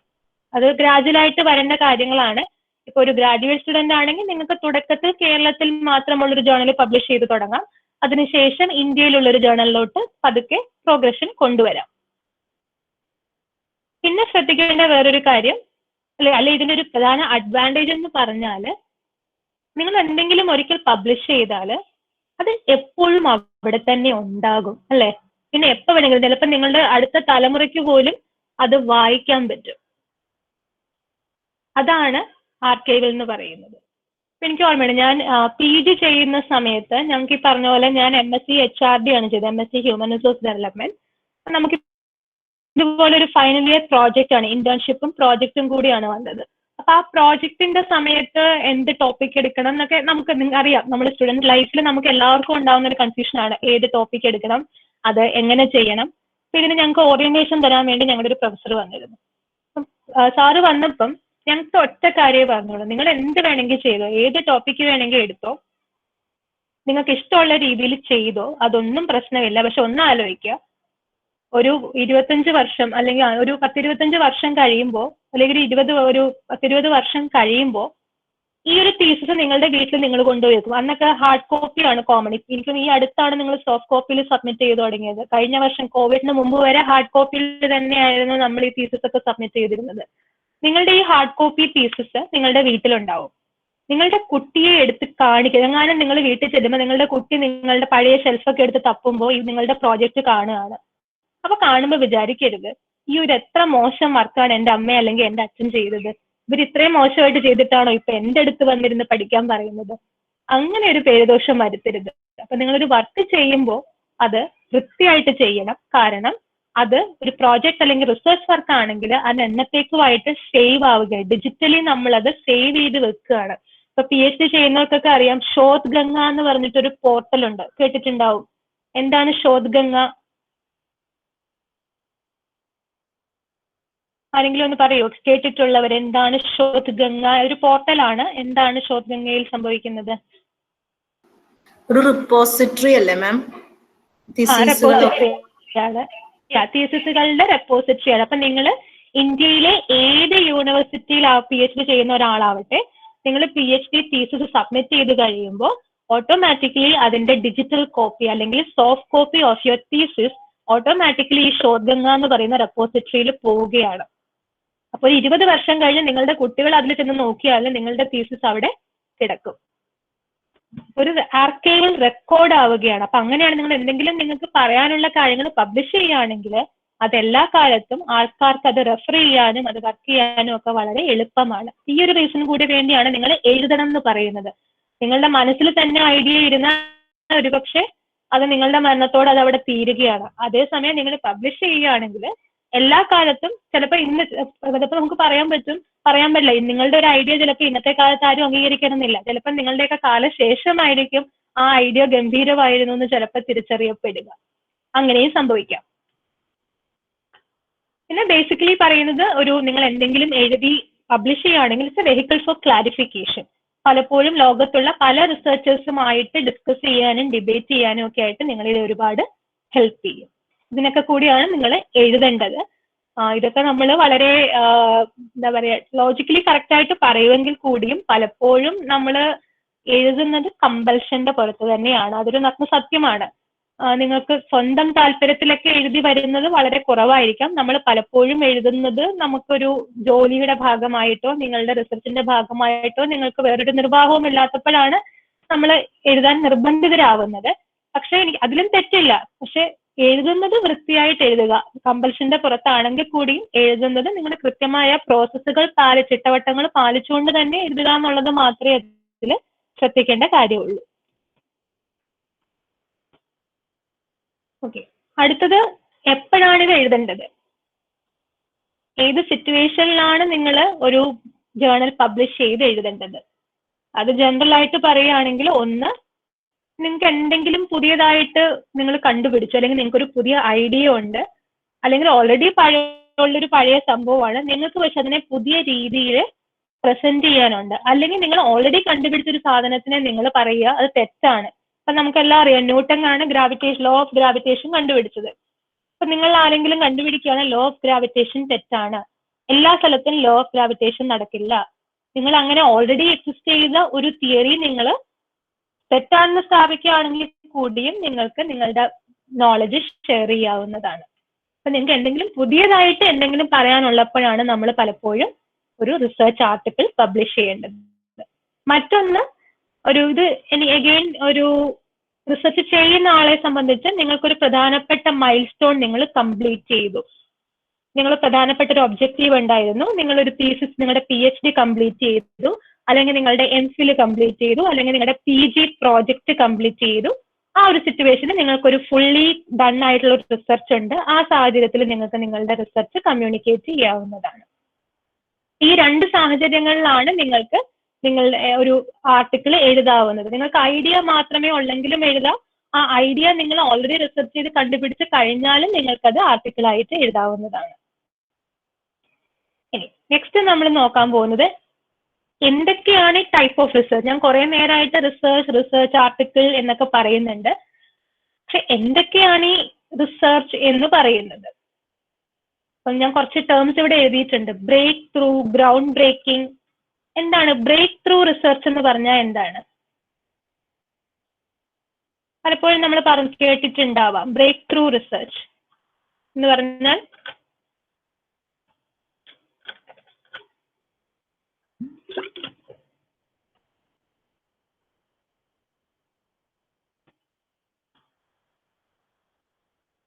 ആർക്കെങ്കിലും ഗസ് ചെയ്യാവോ? ബ്രേക്ക് ത്രൂ റിസർച്ച് എന്ന് പറഞ്ഞാൽ എന്താണ്?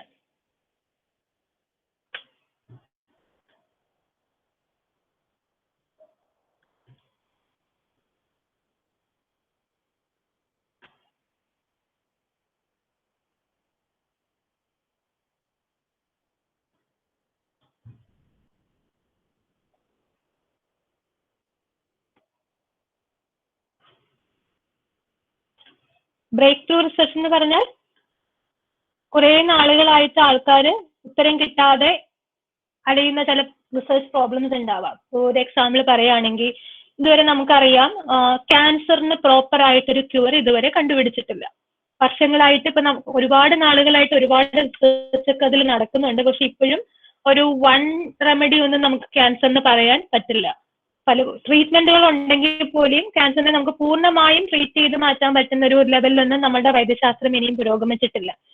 അപ്പൊ പെട്ടെന്ന് ഒരു ടീം ഓഫ് റിസർച്ചേഴ്സ് ക്യാൻസറിന് ഒരു മിറാക്കിൾ മെഡിസിൻ കണ്ടുപിടിക്കുകയാണ്. അല്ലെങ്കിൽ പറയാണ് ഒരു വാക്സിനേഷൻ എടുത്താൽ നിങ്ങൾക്ക് ക്യാൻസർ വരില്ല, അല്ലെങ്കിൽ നിങ്ങൾ ഇന്ന രീതിയിൽ മരുന്ന് കഴിച്ചാൽ ഏത് ക്യാൻസർ ആണെങ്കിലും ഏത് സ്റ്റേജ് ക്യാൻസർ ആണെങ്കിലും അതിനെ പൂർണ്ണമായിട്ട് നമുക്ക് ട്രീറ്റ് ചെയ്ത് മാറ്റാൻ പറ്റും. ആ രീതിയിലൊരു റിസർച്ച് വരുന്നതിനാണ് നമ്മൾ പാത്ത് ബ്രേക്കിംഗ് റിസർച്ച് എന്ന് പറയുന്നത്, അല്ലെങ്കിൽ ബ്രേക്ക് ത്രൂ റിസർച്ച് എന്ന് പറയുന്നത്. മറ്റൊന്ന് ഗ്രൗണ്ട് ബ്രേക്കിംഗ് റിസർച്ച് ആണ്. ഗ്രൗണ്ട് ബ്രേക്കിംഗ് റിസർച്ച് എന്ന് പറഞ്ഞാൽ എന്താണ്?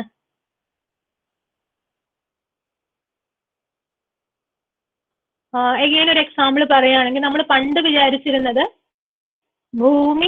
ഭൂമിയെ മറ്റ് ഗ്രഹങ്ങൾ ചുറ്റുന്നു എന്നായിരുന്നു അല്ലെ. അതിനുശേഷം ഒരാളാണ് വന്നൊരു ദിവസം പറഞ്ഞ അങ്ങനെയല്ല, സൂര്യന് ചുറ്റും ഭൂമിയാണ് കറങ്ങുന്നതെന്ന്. ഏത് റിസർച്ചറാണ് അത് പറഞ്ഞത്, അങ്ങനെ പറഞ്ഞത്? നിങ്ങൾ സ്കൂളുകളിൽ പഠിച്ചിട്ടുണ്ടാവും.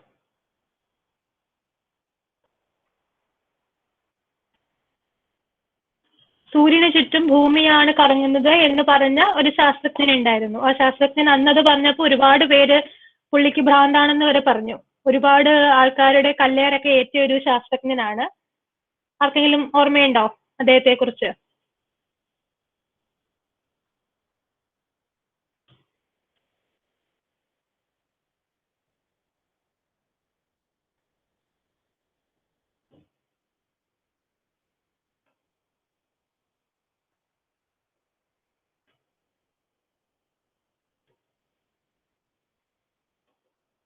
ഗ്രൗണ്ട് ബ്രേക്കിംഗ് റിസർച്ച് എന്ന് പറയുന്നത് ഇതുവരെ നമ്മൾ വിചാരിച്ച കാര്യങ്ങളിൽ നിന്ന് തീരെ ഓപ്പോസിറ്റ് ആയിട്ടുള്ള കാര്യങ്ങൾ പറയുന്നതിനാണ് നമ്മൾ ഗ്രൗണ്ട് ബ്രേക്കിംഗ് റിസർച്ച് എന്ന് പറയുന്നത്.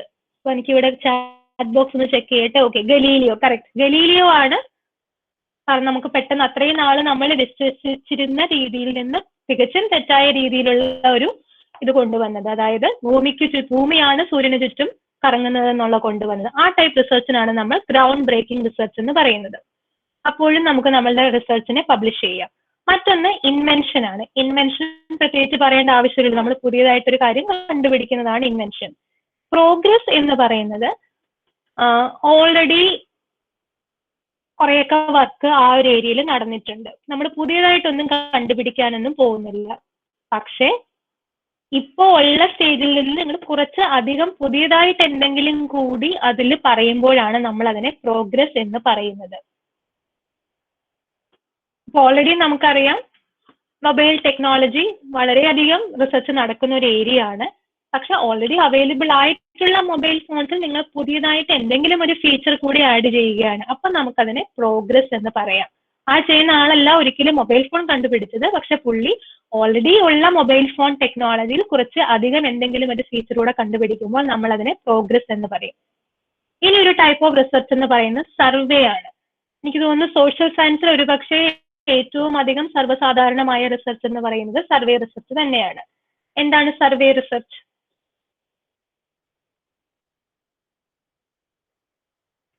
നമ്മൾ ഇതുവരെ പറഞ്ഞ റിസർച്ചിൽ നിന്നൊക്കെ വ്യത്യസ്തം എന്താണ് സർവേ റിസർച്ചിന്റെ വ്യത്യാസം?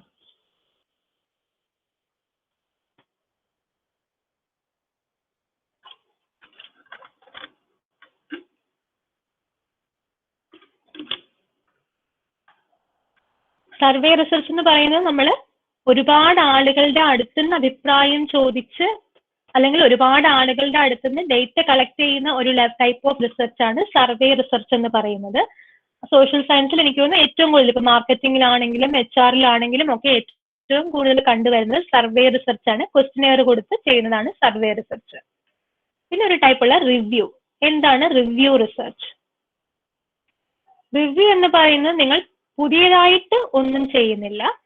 ഇപ്പൊ നമ്മൾ പറയാം മോട്ടിവേഷൻ തിയറി ഒരു എക്സാമ്പിൾ ആയിട്ട് എടുക്കുകയാണെങ്കിൽ നിങ്ങൾക്ക് അറിയാം ഓൾറെഡി മോട്ടിവേഷനിൽ ഒരുപാട് സ്റ്റഡീസും തിയറീസും ഒക്കെ വന്നിട്ടുണ്ട്.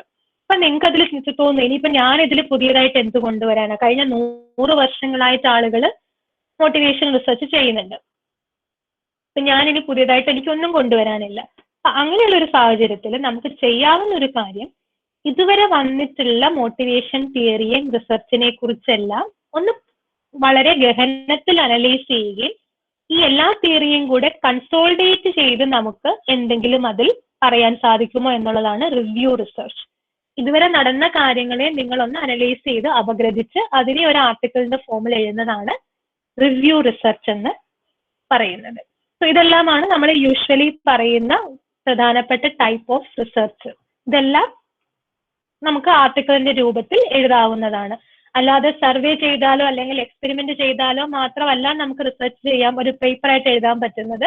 ഈ പറഞ്ഞ കാര്യങ്ങൾ ഏത് ചെയ്താലും നിങ്ങൾക്ക് ഒരു ആർട്ടിക്കിൾ ആയിട്ട് അത് എഴുതാവുന്നതാണ്. ഇനി അടുത്ത ഇത് പ്രധാനപ്പെട്ട ഒരു ഞാൻ എന്തിലാണ് എഴുതാൻ പോകുന്നത്. ചൂസിങ് എ ടോപ്പിക്, എന്തിനെ കുറിച്ച് എഴുതും. അത് ഒരു പേപ്പർ എഴുതുമ്പോൾ മാത്രമല്ല, ഈവൻ നിങ്ങളൊരു പ്രോജക്റ്റ് തിരഞ്ഞെടുക്കാൻ പോകുമ്പോഴോ അല്ലെങ്കിൽ നിങ്ങളുടെ PhD ടോപ്പിക് എടുക്കാൻ പോകുമ്പോഴോ എല്ലാം നിങ്ങൾക്ക് നേരിടുന്ന ഒരു പ്രധാന പ്രശ്നം തന്നെയാണ് ടോപ്പിക്ക് തിരഞ്ഞെടുക്കുക, വിഷയം തിരഞ്ഞെടുക്കുക എന്നുള്ളത്. ഏതിൽ ഞാൻ ചെയ്യും. പേപ്പർ എഴുതുന്ന കേസിൽ നമ്മൾ വളരെ സിമ്പിൾ ആയിട്ടുള്ള ലോജിക്ക് നോക്കിയാൽ മതി. ഒന്ന്, നിങ്ങൾക്ക് താല്പര്യമുള്ള വിഷയമാവണം. അല്ലാതെ വേറെ ആരെങ്കിലും പറഞ്ഞു തന്നൊരു വിഷയമോ അല്ലെങ്കിൽ ഇനിയിപ്പം എല്ലാവരും ഇപ്പൊ കോവിഡ് ആണ് ട്രെൻഡിങ്, സോ എല്ലാവരും കോവിഡിനെ കുറിച്ച് സംസാരിക്കുന്നു, അതുകൊണ്ട് ഞാനും കോവിഡിനെ കുറിച്ചൊരു പേപ്പർ എഴുതാം എന്ന് വിചാരിക്കരുത്. നിങ്ങൾക്ക് താല്പര്യമുള്ള വിഷയം, നിങ്ങൾക്ക് റിലേറ്റ് ചെയ്യാൻ പറ്റുന്ന വിഷയം, നിങ്ങൾക്ക് കൂടുതൽ എഴുതാൻ അല്ലെങ്കിൽ നിങ്ങൾക്ക് ചിന്തിക്കാൻ താല്പര്യമുള്ള വിഷയമായിരിക്കണം. അതാണ് പ്രധാനപ്പെട്ട ക്രൈറ്റീരിയ. അത് മാത്രം പോരാ, നിങ്ങൾക്ക് താല്പര്യമുള്ള വിഷയം ചിലപ്പോൾ നൂഡിൽസ് ആയിരിക്കും, പക്ഷെ നൂഡിൽസിനെ കുറിച്ച് നിങ്ങൾക്ക് ആർഗ്യൂ ചെയ്യാനൊന്നുമില്ലെങ്കിലോ, അല്ലെങ്കിൽ നിങ്ങൾക്ക് താല്പര്യമുള്ള വിഷയം വീഡിയോ ഗെയിമിനെ കുറിച്ചായിരിക്കും, പക്ഷെ അതിനെക്കുറിച്ച് സംസാരിക്കാൻ ആളുകൾക്ക് താല്പര്യമുണ്ടോ, അതിൽ നിങ്ങൾക്ക് കൂടുതൽ ആർഗ്യുമെന്റിന് സ്കോപ്പ് ഉണ്ടോ, എങ്കിൽ മാത്രമേ നിങ്ങൾ ആ ഒരു വിഷയത്തിൽ കൂടുതൽ എന്തെങ്കിലും എഴുതിയത് കൊണ്ട് പ്രയോജനമുള്ളൂ, കൂടുതൽ ആൾക്കാർ അത് വായിക്കുകയുള്ളൂ. അപ്പൊ നിങ്ങൾക്ക് താല്പര്യം ഉണ്ടാവണം, അതുപോലെ തന്നെ നിങ്ങൾക്ക് ആ വിഷയത്തിൽ കൂടുതൽ എന്തെങ്കിലും പറയാനുണ്ടാവണം. അങ്ങനെ ഒരു വിഷയം എടുത്തെങ്കിൽ മാത്രമേ നിങ്ങൾക്ക് അതൊരു ആർട്ടിക്കിളായിട്ട് അതിനെ രൂപപ്പെടുത്തിയെടുക്കാൻ പറ്റുള്ളൂ. അപ്പൊ ഈ രണ്ട് കാര്യങ്ങളും ശ്രദ്ധിച്ചാൽ തന്നെ നമുക്ക് വളരെ സിമ്പിൾ ആയിട്ട് പറയാം നിങ്ങളുടെ ടോപ്പിക്ക് റെഡിയാവും. ഇനി അതുപോലെ ശ്രദ്ധിക്കേണ്ട വേറെ മറ്റു ചില കാര്യങ്ങളൂടെ ഉണ്ട്. ഒന്ന്, ബ്രെഡ്. നിങ്ങൾ ചിന്തിക്കുമ്പോൾ കുറച്ച് ബ്രോഡായിട്ട് തന്നെ ചിന്തിച്ചു തുടങ്ങുക. അല്ലാണ്ട് ഞാൻ എൻ്റെ വീട്ടിലെ ആളുകളുടെ പ്രശ്നം അല്ലെങ്കിൽ എൻ്റെ വീട്ടിൽ കോവിഡ് എങ്ങനെ ബാധിച്ചു, ഈ ഒരു ടോപ്പിക് എടുക്കുകയാണെങ്കിൽ അത് വളരെ നാരോ ആണ് അല്ലേ. കാരണം നിങ്ങൾ നിങ്ങളുടെ വീടിനെ കുറിച്ച് മാത്രമാണ് ചിന്തിക്കുന്നത്. നമുക്ക് അതിനെ എങ്ങനെ കുറച്ചൊന്ന് ബ്രോഡൻ ചെയ്യാൻ പറ്റും. അപ്പൊ എൻ്റെ വീടെന്നുള്ളത് വിട്ട് എൻ്റെ പഞ്ചായത്തിലെ ജനങ്ങളെ എങ്ങനെ കോവിഡ് ലോക്ക്ഡൗൺ ബാധിച്ചു, അത് കുറച്ചും കൂടെ ഒരു ബ്രോഡായി. വേണമെങ്കിൽ നിങ്ങൾക്ക് പറയാം, എനിക്ക് അതും പോരാ, എൻ്റെ സംസ്ഥാനത്തെ ജനങ്ങളെ എങ്ങനെ കോവിഡ് ബാധിച്ചു. ഇങ്ങനെയായിരിക്കണം നിങ്ങൾ നിങ്ങളുടെ ടോപ്പിക്ക് തിരഞ്ഞെടുക്കുന്നത്. ഒരുപാട് നാരോവും ആവാൻ പാടില്ല, ഒരുപാട് ബ്രോഡും ആവാൻ പാടില്ല. ഇതേ ടോപ്പിക്ക് ഇപ്പൊ ഞാൻ പറയാ, ലോകത്തിൽ ആകമാനമുള്ള ജനങ്ങളെ കോവിഡ് എങ്ങനെ ബാധിച്ചു, ഈ ഒരു വിഷയമാണ് എടുക്കുന്നതെങ്കിൽ ഈ ടോപ്പിക്ക് ഭയങ്കര ബ്രോഡാണ്. കാരണം ലോകത്തുള്ള എല്ലാ ആൾക്കാരെയും കോവിഡ് എങ്ങനെ ബാധിച്ചു എന്നുള്ള നിങ്ങൾക്ക് നിങ്ങളുടെ മനുഷ്യായുസ്സിൽ ചിലപ്പോൾ പഠിച്ചു തീർക്കാൻ പറ്റിയെന്ന് വരില്ല. അപ്പൊ അങ്ങനെ ഒരു ടോപ്പിക്കും ആവരുത്. എൻ്റെ വീട്ടിലെ ആളുകളെ കോവിഡ് ബാധിച്ചു എന്നുള്ളത് വളരെ ചെറിയൊരു ടോപ്പിക്കാണ്. നിങ്ങളും നിങ്ങളുടെ വീട്ടുകാരും അല്ലാതെ വേറെ ആർക്കും അതിന് താല്പര്യം ഉണ്ടാവില്ല. അപ്പൊ അങ്ങനെ നാരോ ആയിട്ടുള്ളൊരു ടോപ്പിക്കും ആവരുത്. അതിനിടയിൽ നിൽക്കുന്ന ഒരു പൊതുസമൂഹത്തെ പ്രതിനിധാനം ചെയ്യുന്ന രീതിയിലുള്ള ഒരു വിഷയമായിരിക്കണം നിങ്ങൾ തിരഞ്ഞെടുക്കേണ്ടത്. സോ അതാണ് ബ്രെഡ് എന്ന് പറയുന്നത്. മറ്റൊന്ന്, എനിക്ക് തോന്നുന്നു ഇതാണ് ഒരു പക്ഷേ ഒരുപാട് പേപ്പറുകളിൽ ഇല്ലാതെ പോകുന്ന ഒരു സാധനം, ഒറിജിനാലിറ്റി. ഓൾറെഡി ഒരു 1000 ആർട്ടിക്കിൾസ് വന്നിട്ടുള്ള ഒരു ടോപ്പിക്കിൽ നിങ്ങളും പിന്നെ എഴുതിയിട്ട് ഒരു കാര്യവും ഇല്ല. നിങ്ങൾ കുറച്ചെങ്കിലും ഒക്കെ ഒറിജിനാലിറ്റി ഉള്ള ഒരു ടോപ്പിക്ക് തിരഞ്ഞെടുക്കണം. ഇപ്പൊ കോവിഡ് എന്നുള്ളതിനെ കുറിച്ച് ഇപ്പൊ സെർച്ച് ചെയ്ത് നോക്കിയാൽ നിങ്ങൾക്ക് ചിലപ്പോൾ 1000 ആർട്ടിക്കിൾസ് കിട്ടും. പക്ഷേ കോവിഡിലുള്ള എല്ലാ വിഷയത്തിലും ആളുകൾ ഇപ്പൊ എഴുതിയിട്ടുണ്ടാവണമെന്നില്ല. അപ്പൊ വളരെ സ്പെസിഫിക് ആയിട്ട് ഒരുപാട് ആൾക്കാർ പഠിക്കാത്ത, എന്നാൽ കുറച്ച് ആൾക്കാരൊക്കെ പഠിച്ചു തുടങ്ങിയിട്ടുള്ള ഒരു ടോപ്പിക് ആയിരിക്കണം എടുക്കേണ്ടത്. ബേസിക്കലി നിങ്ങൾ ഒരിക്കലും കോപ്പി അടിക്കാൻ പാടില്ല ടോപ്പിക്. നിങ്ങളുടേതായ എന്തെങ്കിലും ഒരു കോൺട്രിബ്യൂഷൻ ആ ഒരു ടോപ്പിക്കിൽ ഉണ്ടാവണം. അടുത്തത്, ആദ്യം മൈക്ക് ഓൺ ആണ്, ഒന്ന് മ്യൂട്ട് ചെയ്യൂ. അതുല്യ, മൈക്ക് മ്യൂട്ട് ചെയ്യുക.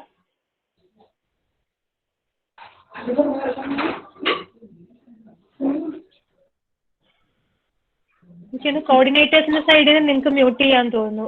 അതുല്യ KU.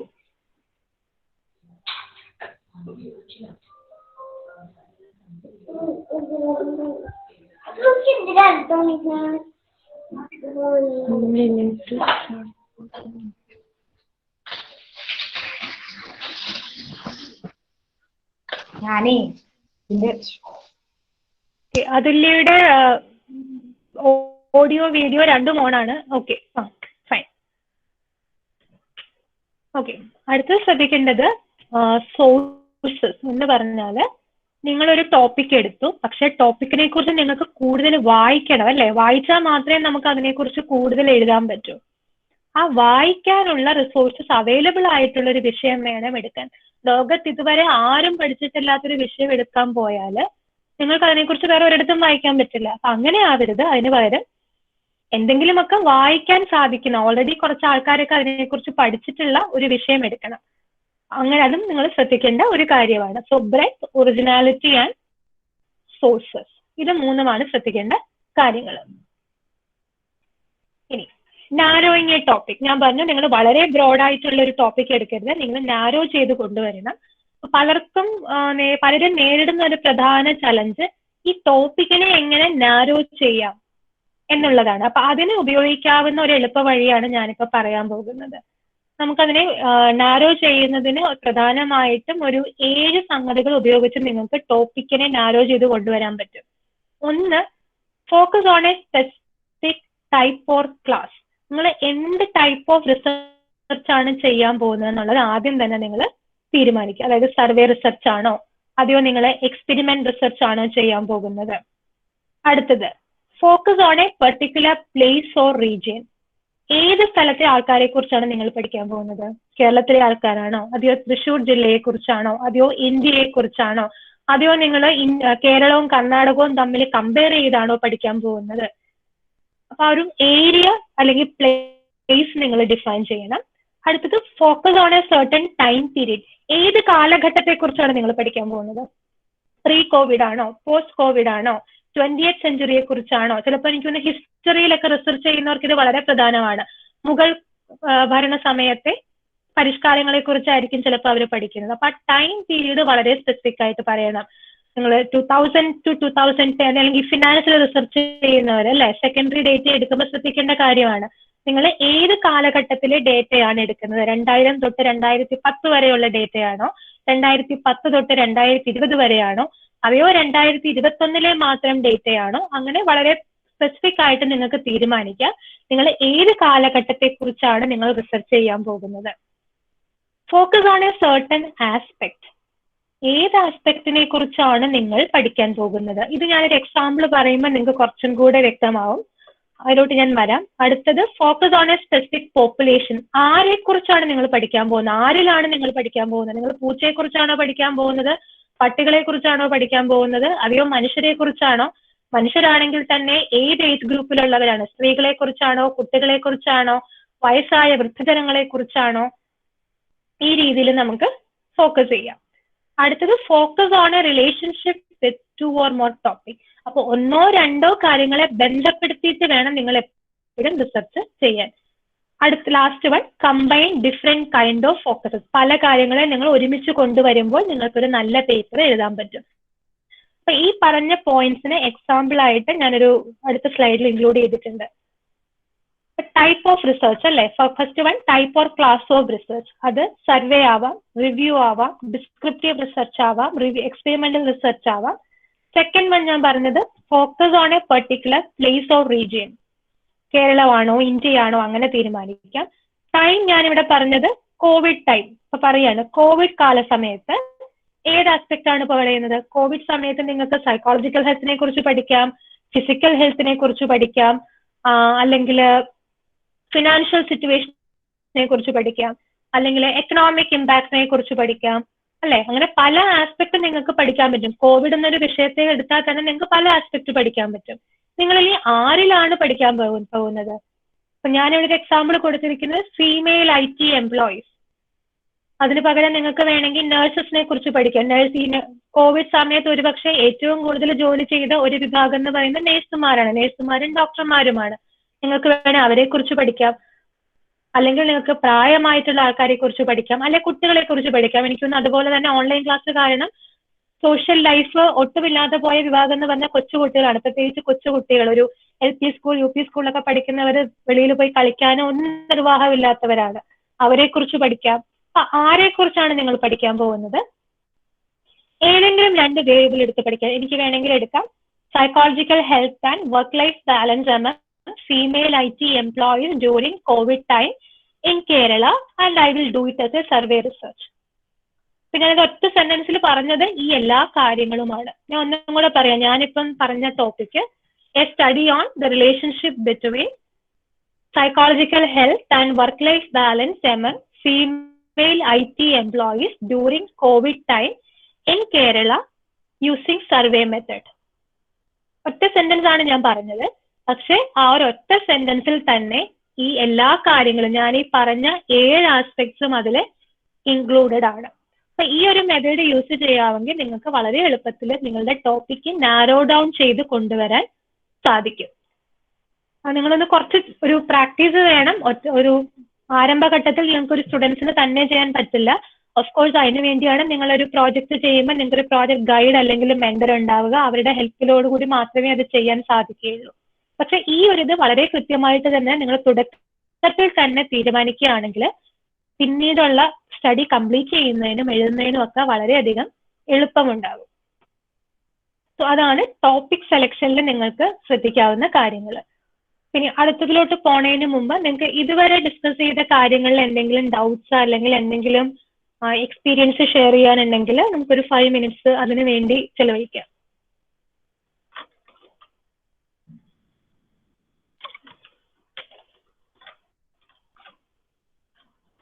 എന്തെങ്കിലും ഡൗട്ട്സോ കൺസേൺസോ നിങ്ങളുടെ എക്സ്പീരിയൻസോ നിങ്ങൾ പേപ്പർ എഴുതാൻ നേരത്തെ നേരിട്ട എന്തെങ്കിലും ഒരു വിഷമമോ എന്തെങ്കിലും ഉണ്ടെങ്കിൽ പറയാവുന്നതാണ്. നമ്മുടെ ടീച്ചേഴ്സ് ഒക്കെ കുറെ പേരുണ്ട്. അപ്പൊ നമുക്ക് മാമിനെ പോലത്തെ ഒരാളെ അധികം ടൈം ഇങ്ങനെ കിട്ടില്ല. അപ്പൊ നിങ്ങൾക്ക് ഒരുപാട് പേര് ഇവിടെ പേപ്പർ എഴുതി തുടങ്ങുന്ന അവസ്ഥയിലുള്ള ആൾക്കാരാണ്. അപ്പൊ നിങ്ങൾ ഫ്രീ ആയിട്ട് നിങ്ങളുടെ കൺസേൺസ് ഒക്കെ മാമിനോട് ചോദിക്കുക. അപ്പൊ ചോദിക്കാൻ വിഷയമാണെങ്കിൽ നിങ്ങൾ ചാറ്റ് ബോക്സിൽ ഇട്ടാൽ മതി. സോ ദാറ്റ് ഒരു സെഷൻ കഴിയുമ്പോഴേക്കും അത് അഡ്രസ് ചെയ്യാം. എനിക്ക് അധികം സ്ലൈഡ്സ് ഇല്ല. ഞാൻ പറഞ്ഞ സ്ലൈഡ്സ് വളരെ കുറച്ചിട്ട് കൂടുതൽ ഡിസ്കഷൻ ആണ് ഞാൻ പ്രിഫർ ചെയ്യുന്നത്. സോ മേ ബി ഞാൻ സ്ലൈഡ്സ് കണ്ടിന്യൂ ചെയ്യാം. മീൻ വൈൽ ഡൗട്ട് ഉള്ളവർ നിങ്ങളുടെ കൺസേൺസ് അല്ലെങ്കിൽ ഡൗട്ട്സ് എന്താന്ന് വെച്ചാൽ ചാറ്റ് വിൻഡോയിൽ ഇട്ടാൽ മതി. ഓക്കെ. ഇനി അതുപോലെ തന്നെ ശ്രദ്ധിക്കേണ്ട ഒരു കാര്യം പ്രോബ്ലം സ്റ്റേറ്റ്മെന്റ്. ഞാൻ ടൈറ്റിലിനെ കുറിച്ച് പറഞ്ഞു. ടൈറ്റിലിൽ നിന്ന് തന്നെ വരേണ്ട ഒരു കാര്യമാണ് എന്തിനാണ് നിങ്ങൾ ഈ പേപ്പർ എഴുതുന്നത്, പേപ്പറിന്റെ പ്രധാനപ്പെട്ട ഒബ്ജക്റ്റീവ് എന്താണ്, ഈ പേപ്പറിലൂടെ നിങ്ങൾ എന്താണ് പറയാൻ ആഗ്രഹിക്കുന്നത്, അല്ലെങ്കിൽ ഈ പേപ്പറിലൂടെ നിങ്ങൾ എന്താണ് പ്രൂവ് ചെയ്യാൻ അല്ലെങ്കിൽ ഡിസ്പ്രൂവ് ചെയ്യാൻ അല്ലെങ്കിൽ നിങ്ങൾ പറഞ്ഞു ഫലിപ്പിക്കാൻ ആഗ്രഹിക്കുന്ന കാര്യം എന്താണ്, അതാണ് പ്രോബ്ലം സ്റ്റേറ്റ്മെന്റ്. നിങ്ങൾ ഏത് റിസർച്ച് ആവട്ടെ, ഇപ്പം ലിറ്ററേച്ചർ അല്ലെങ്കിൽ സോഷ്യൽ സയൻസ് അല്ലെങ്കിൽ സയൻസ് ഏത് ഏരിയ ആണെങ്കിലും പ്രോബ്ലം സ്റ്റേറ്റ്മെന്റ് ഇല്ലാത്ത ഒരു റിസർച്ച് പേപ്പർ അല്ലെങ്കിൽ ആർട്ടിക്കിൾ നിങ്ങൾക്ക് കാണാൻ സാധിക്കില്ല. അപ്പൊ പ്രോബ്ലം സ്റ്റേറ്റ്മെന്റ് എഴുതുന്നിടത്തും നിങ്ങൾ ഒരുപാട് ക്ലാരിറ്റിക്ക് പ്രാധാന്യം കൊടുക്കണം. ഞാൻ അടുത്ത സ്ലൈഡിൽ കുറച്ച് എക്സാമ്പിൾസ് തന്നിട്ടുണ്ട്. ഫോർ എക്സാമ്പിൾ നിങ്ങൾക്ക് തന്നൊരു ടോപ്പിക് ഇതാണെന്ന് വെച്ചു. ഇപ്പൊ നിങ്ങൾ പേപ്പർ എടുക്കണം, ഒരു എസ്സേ കിട്ടുകയാണെന്ന് വെച്ചോ. Compare and contrast the reasons why the north and south for the civil വാർ. ഒരു ഹിസ്റ്ററി എന്നുള്ളൊരു എക്സാമ്പിൾ ആണ്. ഇത് തന്നെ നമുക്ക് 3 രീതിയിൽ ഇതിന്റെ ഒരു പ്രോബ്ലം സ്റ്റേറ്റ്മെന്റ് അവതരിപ്പിക്കാം. ഫസ്റ്റ് ഒരു പുവർ ആയിട്ടുള്ള എക്സാമ്പിൾ ആണ്. സെക്കൻഡ് കുറച്ചും കൂടെ ബെറ്റർ ആയിട്ടുള്ളതാണ്. തേർഡ് എഴുതിയിരിക്കുന്നത് ഏറ്റവും ബെസ്റ്റ് എക്സാമ്പിൾ ആണ്. അപ്പൊ അത് വായിക്കുമ്പോൾ തന്നെ നിങ്ങൾക്ക് ഒരു റിസർച്ച് പ്രോബ്ലം സ്റ്റേറ്റ്മെന്റുകൾ എത്രത്തോളം ക്ലാരിറ്റി വേണമെന്നുള്ളത് മനസ്സിലാവും. പുവർ എക്സാമ്പിൾ ആയിട്ട് പറയുന്നത് north and south fought the civil war for many reasons, some of which were the same and some different. ഈ ഒരു സെന്റൻസിന്റെ കുഴപ്പം വളരെ വേഗാണ്, ഒന്നും കൃത്യമായി അങ്ങ് പറയുന്നില്ല അല്ലേ. പറയുന്നത് എന്താ, നോർത്തും സൗത്തും സിവിൽ വാർ ഫൈറ്റ് ചെയ്യാനുള്ള കാരണങ്ങൾ ഒരുപാട് കാരണങ്ങൾ ഉണ്ടായിരുന്നു. ചില കാര്യങ്ങൾ സെയിം ആയിരുന്നു, ചില കാര്യങ്ങൾ ഡിഫറെന്റ് ആയിരുന്നു. ചുരുക്കത്തിൽ പുതിയതായിട്ടൊന്നും പറയുന്നില്ല. നിങ്ങൾ വളരെ വേഗമായിട്ട് പറഞ്ഞാൽ നമ്മൾ ചിലപ്പോൾ സ്റ്റുഡൻസ് ഒക്കെ നമ്മൾ പരീക്ഷയ്ക്ക് ആൻസർ ചെയ്യുന്ന പോലെ അല്ലേ, ഒന്നും അങ്ങോട്ട് തറപ്പിച്ച് പറയില്ല. ക്വസ്റ്റ്യൻ ചോദിച്ചതിന്റെ ചുറ്റും അങ്ങ് ഒഴുക്കിനങ്ങ് എന്തെങ്കിലുമൊക്കെ പറഞ്ഞെഴുതുക. അടുത്ത എക്സാമ്പിൾ നോക്കുകയാണെങ്കിൽ കുറച്ചും കൂടെ ക്ലാരിറ്റി കാണാൻ സാധിക്കും. While both sides fought the civil war over the issue of slavery, the North fought for moral reasons while the South fought to preserve its own institution. അപ്പൊ സെക്കൻഡ് എക്സാമ്പിൾ വന്നപ്പോഴേക്കും വളരെ കൃത്യമായിട്ട് എന്ത് കാരണങ്ങൾ കൊണ്ടാണ് നോർത്തും സൗത്തും സിവിൽ വാറിൽ ഫൈറ്റ് ചെയ്തതെന്നുള്ളത് വളരെ കൃത്യമായിട്ട് തന്നെ പറഞ്ഞിട്ടുണ്ട്. ഇനി ബെസ്റ്റ് എക്സാമ്പിളിലോട്ട് വരികയാണെങ്കിൽ while both northerners and southerners believe they fought against tyranny and oppression, Northerners focused on the oppression of slaves, while Southerners defended their own right to self-government. Better എക്സാമ്പിളിന്റെ തന്നെ content കുറച്ചും കൂടെ വിശദീകരിച്ച് അവിടെ പറഞ്ഞിട്ടുണ്ട്. അപ്പൊ തേർഡ് എക്സാമ്പിൾ എടുക്കുകയാണെങ്കിൽ വളരെ കൃത്യമാണ് ഇവരെന്താണ് പറയാൻ പോകുന്നത് എന്നുള്ളത്. ഒരു എക്സാമ്പിളും കൂടെ കാണിക്കാം. ഇത് അഗൈൻ ലിറ്ററേച്ചറിൽ നിന്നാണ്. Write an analysis of some aspect of Mark Huckleberry Finn. Huckleberry Finn എനിക്ക് നമ്മളെല്ലാം വായിച്ചിട്ടും പഠിച്ചിട്ടും ഉള്ള ഒരു നോവലാണ് മാർക്ക് ട്വെയിന്റെ. പുവർ എക്സാമ്പിൾ എന്ന് പറയുന്നത് Mark Twain's Huckleberry Finn is a great American novel. നിങ്ങൾ ഒന്നും പഠിക്കാതെ പോയാലും നിങ്ങൾക്ക് എഴുതാൻ പറ്റും ഈ sentence. It's a great novel, it's really interesting to read this novel. അല്ല, ഇതൊക്കെ നമുക്ക് ആർക്കും ഒന്നും വായിച്ചിട്ടില്ലെങ്കിൽ പോലും നമുക്ക് പറയാൻ പറ്റും. അതേസമയം ബെറ്റർ എക്സാമ്പിൾ എന്ന് പറയുന്നത് in Huckleberry Finn Mark Twain develops a contrast between life on the river and life on the shore. ഈ ഒരു സെന്റൻസ് എഴുതണമെങ്കിൽ ആ നോവൽ വായിച്ച ഒരാൾക്ക് മാത്രമേ ഈ ഒരു സെന്റൻസ് എഴുതാൻ പറ്റുകയുള്ളൂ. തേർഡ് എക്സാമ്പിൾ വരുമ്പോഴേക്കും വളരെ ഡീറ്റെയിൽ ആയിട്ട് പറയുകയാണ്. Through its contrasting river and shore scenes, Twain's Huckleberry Finn suggests that to find the true expression of American democratic ideals, one must leave civilized society and go back to nature. അപ്പൊ കുറച്ചും കൂടെ simple ആയിട്ടൊരു example പറയുകയാണെങ്കിൽ, suppose നിങ്ങൾക്ക് എക്സാമിന് ഒരു question വരികയാണ്, define human resource management. നിങ്ങൾക്ക് പൂവറായി എക്സാമ്പിൾ ആയിട്ട് എങ്ങനെ എഴുതാൻ പറ്റുന്നത്? Define human resource management. ആർക്കാ അത് പറയാൻ സാധിക്കുന്നത്? ഒരു poor example. Managing of human resources. Exactly. ആർക്ക് വളരെ എളുപ്പത്തിൽ പറയാൻ പറ്റുമല്ലോ. ഒന്നും പഠിക്കാത്ത ഒരാൾക്ക് പോലും എഴുതാൻ പറ്റും. Human resource management is defined as the management of human resources, managing human resources. അത് പൂവർ എക്സാമ്പിൾ ആണ്. ഇതിനെ തന്നെ നമുക്ക് സ്ലൈറ്റ്ലി ബെറ്റർ ആയിട്ട് എങ്ങനെ എഴുതാൻ പറ്റും? BBA പഠിച്ച സ്റ്റുഡൻസ് ഒക്കെ അല്ലേ, അപ്പൊ നിങ്ങൾക്ക് വളരെ പെട്ടെന്ന് പറയാൻ പറ്റേണ്ടതാണ് എന്താണ് HRM.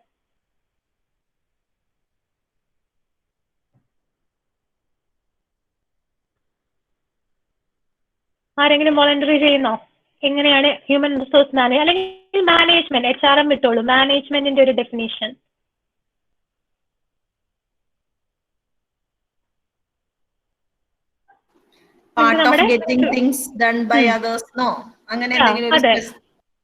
ഇതായിട്ട് പറയാം. അതെ, part of getting things done by others. കുറച്ചും കൂടെ വളരെ ബെസ്റ്റ് എക്സാമ്പിൾ ആവുകയാണെങ്കിൽ നമുക്ക് ഹെൻറി ഫയോളിന്റെ പ്രിൻസിപ്പിൾ ഒക്കെ ഉപയോഗിച്ച് വളരെ വിശദമായി തന്നെ ഡീറ്റെയിൽ ആയിട്ട് തന്നെ അതിനെ മാനേജ്മെന്റിനെ ഡിഫൈൻ ചെയ്യാൻ സാധിക്കും.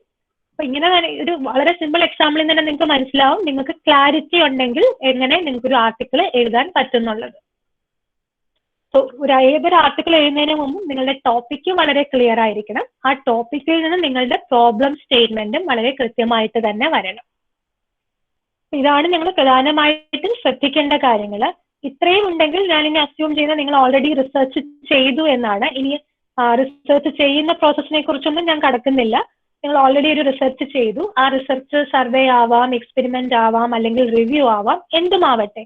ഇത് എങ്ങനെയാണ് നിങ്ങൾ പ്രസന്റ് ചെയ്യാൻ പോകുന്നത് എന്നുള്ളതാണ് ഇനി ഞാൻ പറയാൻ പോകുന്നത്. യൂഷ്വലി നമ്മൾ ഒരു ടെക്നിക്ക് യൂസ് ചെയ്യുന്നത് എഴുതുമ്പോൾ ശ്രദ്ധിക്കേണ്ടത് IMRD എന്ന് പറയും. കേട്ടിട്ടുണ്ടാവും പലരും. IMRD അതൊരു അക്രോണിം ആണ്.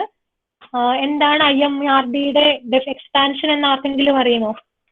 ഏതൊരു ആർട്ടിക്കിളോ എസ്സേയോ ആവട്ടെ നിങ്ങൾ എഴുതുമ്പോൾ പാലിക്കേണ്ട സ്ട്രക്ചറിനാണ് IMRD എന്ന് പറയുന്നത്.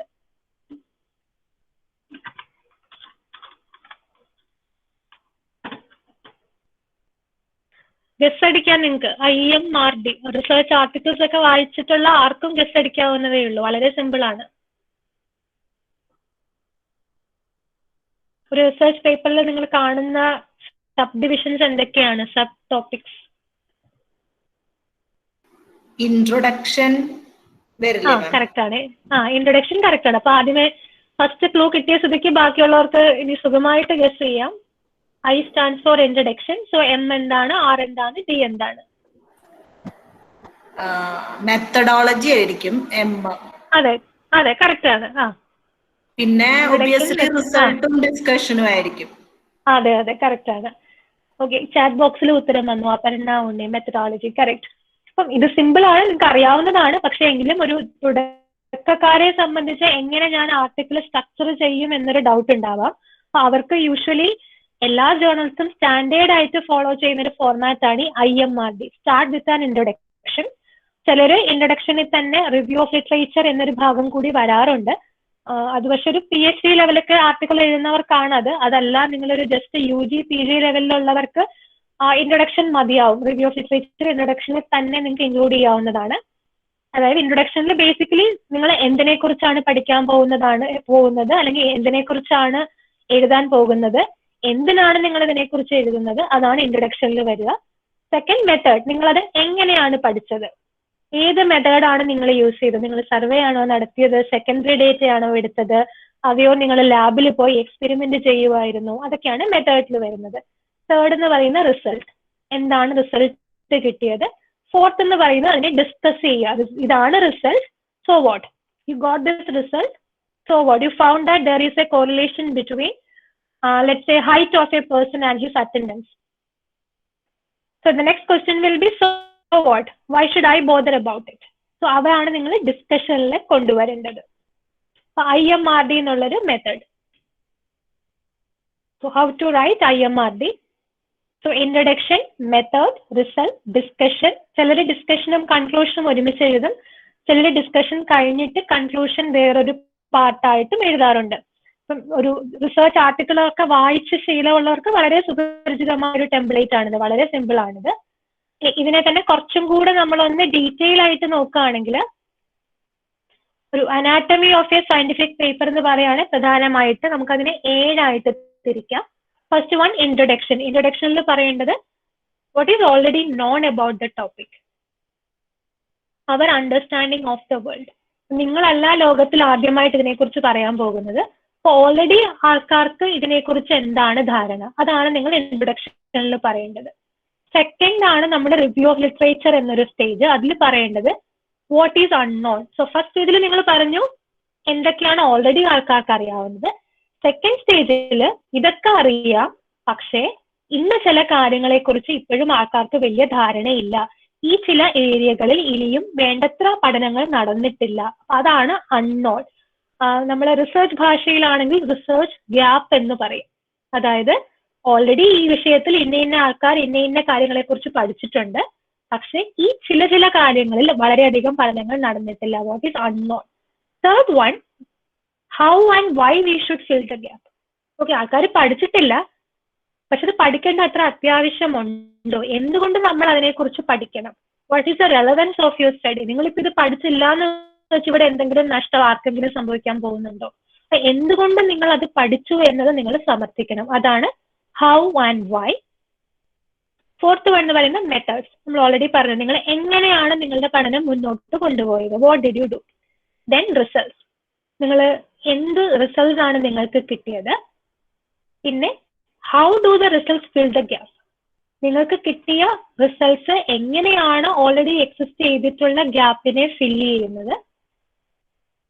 ഫൈനലി നിങ്ങൾ പറയേണ്ടത് what does this mean for us going forward. Okay, ഞാനൊരു സ്റ്റഡി നടത്തി, ഇന്ന കണ്ടുപിടുത്തങ്ങൾ നടത്തി, അതുകൊണ്ട് എന്താണ് ഭാവി റിസർച്ചേഴ്സിന് ഉണ്ടാവുന്ന ഗുണം, ഇതുകൊണ്ട് ആർക്ക് എന്ത് പ്രയോജനമാണ് ഉണ്ടായത് എന്നത് കൂടെ നിങ്ങൾ എഴുതി വെച്ചാൽ മാത്രമേ ഒരു ഫുൾ ആർട്ടിക്കിൾ ഉണ്ടായി എന്ന് നമുക്ക് പറയാൻ പറ്റുള്ളൂ. ടോപ്പിക്കിനനുസരിച്ച് ചില മാറ്റങ്ങൾ ഇതിൽ വരാം, എങ്കിൽ കൂടിയും എനിക്ക് തോന്നുന്നു ബേസിക് ആയിട്ട് ഏതൊരു ആർട്ടിക്കിൾ എഴുതുന്നതിന് മുമ്പ് നിങ്ങൾ പ്രധാനമായിട്ടും ഈ ക്വസ്റ്റ്യൻസ് ചോദിക്കുക. What is known, what is unknown, how and why, what did you do, what result did you get, how do the results fill the gap, and what does this mean for us going forward. ഇത്രയുമാണ് പ്രധാനമായിട്ട് നിങ്ങൾ ശ്രദ്ധിക്കേണ്ട കാര്യങ്ങൾ. Okay, ഇനി നിങ്ങൾക്ക് use ചെയ്യാവുന്ന മറ്റൊരു technique കൂടിയാണ് റിസർച്ചിൽ. ഇതിന് നമ്മൾ ക്യൂബിംഗ് ടെക്നിക്ക് എന്ന് പറയും. ക്യൂബിംഗ് എന്നാണ് ഈ ഒരു ടെക്നിക്കിന്റെ പേര്. അതായത് നിങ്ങൾക്ക് ഏതൊക്കെ രീതിയിൽ ഒരു വിഷയത്തെ സമീപിക്കാം എന്നാണ് ഇത് പറയുന്നത്. എന്തെഴുതുന്നതിന് മുമ്പ് നിങ്ങൾക്കൊരു വിഷയം വേണം. നാം ടോപ്പിക് സെലക്ഷനെ കുറിച്ച് പറഞ്ഞു. ആ ടോപ്പിക്കിനെ നിങ്ങൾക്ക് എങ്ങനെയൊക്കെ സമീപിക്കാം. ഒന്ന്, അതിനെ ഡിസ്ക്രൈബ് ചെയ്യാം. കൂടുതലൊന്നും ചെയ്യാൻ പാടില്ല. ഡിസ്ക്രൈബ് ഇറ്റ് എന്ന് പറയുന്നതാണ് ഏറ്റവും എളുപ്പം, അല്ലെ? നിങ്ങൾക്ക് ഓൾറെഡി ഒരു ടോപ്പിക്കിനെ കുറിച്ച് കിട്ടും. കോവിഡ് സമയത്ത് കുട്ടികൾ മൊബൈൽ ഫോൺ ഉപയോഗവും, അതിനെക്കുറിച്ച് നിങ്ങൾക്ക് വെറുതെ ഡിസ്ക്രൈബ് ചെയ്യാം. ഇന്ന കാരണങ്ങൾ കൊണ്ട് കുട്ടികളുടെ ഇടയിൽ മൊബൈൽ ഫോൺ ഉപയോഗം വളരെ കൂടുന്നുണ്ട്. മൊബൈൽ ഫോൺ ഉപയോഗം കൊണ്ട് കുട്ടികൾക്കുണ്ടാവുന്ന ഗുണങ്ങൾ ഇതെല്ലാമാണ്. മൊബൈൽ ഫോൺ ഉപയോഗം കൊണ്ട് കുട്ടികൾക്കുണ്ടാവുന്ന ദോഷങ്ങൾ ഇതെല്ലാമാണ്. അത് നിങ്ങൾ ഡിസ്ക്രൈബ് ചെയ്യാണ്. വേറൊന്ന് ചെയ്യാവുന്ന കമ്പയർ ചെയ്യാം നിങ്ങൾക്ക്, അല്ലെ? Compare it. അത് നിങ്ങൾക്ക് കമ്പയർ ചെയ്യാവുന്നത് മൊബൈൽ ഫോൺ ഉപയോഗം ഹൈസ്കൂൾ സ്റ്റുഡൻസും കോളേജ് സ്റ്റുഡൻസും തമ്മിൽ നിങ്ങൾക്ക് വേണമെങ്കിൽ ഒന്ന് കമ്പയർ ചെയ്ത് നോക്കാം. മൊബൈൽ ഫോൺ ഉപയോഗിക്കുന്നുണ്ട്, ഹൈസ്കൂൾ സ്റ്റുഡൻസ് ഉപയോഗിക്കുന്നുണ്ട്, കോളേജ് സ്റ്റുഡൻസ് യൂസ് ചെയ്യുന്നുണ്ട്. ഇത് രണ്ട് കൂട്ടരെ നിങ്ങൾക്ക് ഒന്ന് കമ്പയർ ചെയ്ത് നോക്കാം. പിന്നെ നിങ്ങൾക്ക് ഇതിനെ ഒന്ന് അസോസിയേറ്റ് ചെയ്ത് നോക്കാം. മൊബൈൽ ഫോൺ ഉപയോഗവും കുട്ടികളുടെ റിട്ടൻഷൻ കപ്പാസിറ്റി. എനിക്കൊന്ന് ഒരുപാട് ടീച്ചേഴ്സ് ഒക്കെ പറയുന്നുണ്ട് മൊബൈൽ ഫോൺ ഉപയോഗം കൂടിയതിനു ശേഷം കുട്ടികളുടെ ഓർമ്മശക്തി വളരെ കുറയുന്നുണ്ട്, അല്ലെങ്കിൽ ശ്രദ്ധ, ക്ലാസ്സിലെ ഫോക്കസ് കുറയുന്നുണ്ട്. സോ അത് രണ്ടും തമ്മിൽ എന്തെങ്കിലും ബന്ധമുണ്ടോ എന്ന് നിങ്ങൾക്ക് പഠിക്കാം. ഇനിയൊന്ന് നിങ്ങൾക്ക് അതിനെ അനലൈസ് ചെയ്യാം. മൊബൈൽ ഫോൺ ആൾക്കാർ ഉപയോഗിക്കുന്നു, അത് അവരുടെ ഹെൽത്തിനെ എങ്ങനെയൊക്കെ ബാധിക്കുന്നു എന്ന് നിങ്ങൾക്ക് ഡീറ്റെയിൽ ആയിട്ട് തന്നെ അനലൈസ് ചെയ്തെടുക്കാം. പിന്നെ നിങ്ങൾക്ക് അപ്ലൈ ചെയ്യാം. ഒരു കോണ്ടെക്സ്റ്റിൽ നിങ്ങൾക്ക് അത് അപ്ലൈ ചെയ്ത് നോക്കാം. ഒരു കോൺസെപ്റ്റ് നിങ്ങൾക്ക് അപ്ലൈ ചെയ്യാം. ഇതൊന്നും അല്ലെങ്കിൽ നിങ്ങൾക്ക് അതിനെ ആർഗ്യൂ ചെയ്യാം. കുട്ടികൾക്ക് മൊബൈൽ ഫോൺ കൊടുക്കണം, അതിനെ നിങ്ങൾക്ക് for such and such reasons, അല്ലെങ്കിൽ കുട്ടികൾക്ക് ഒരു കാരണവശാലും മൊബൈൽ ഫോൺ കൊടുക്കാൻ പാടില്ല for such and such reasons. ഇങ്ങനെ ഈ ഒരു 6 ടെക്നിക്ക് യൂസ് ചെയ്യുകയാണെങ്കിൽ നിങ്ങൾക്ക് നിങ്ങളുടെ പേപ്പറിനെ ഏത് രീതിയിൽ എഴുതണമെന്ന് തീരുമാനിക്കാം. ഒരു ടോപ്പിക്ക് തിരഞ്ഞെടുക്കുക, ആ ടോപ്പിക്കിനെ നിങ്ങൾക്ക് ഏത് രീതിയിൽ അപ്രോച്ച് ചെയ്യണം എന്നുള്ളത് തീരുമാനിക്കാൻ ഈ ക്യൂബിംഗ് എന്ന് പറഞ്ഞൊരു ടെക്നിക്ക് ഉപയോഗിക്കാവുന്നതാണ്. So that was cubing technique. Okay, ഇതോടുകൂടി എൻ്റെ സ്ലൈഡ്സ് ഇവിടെ തീരുകയാണ്.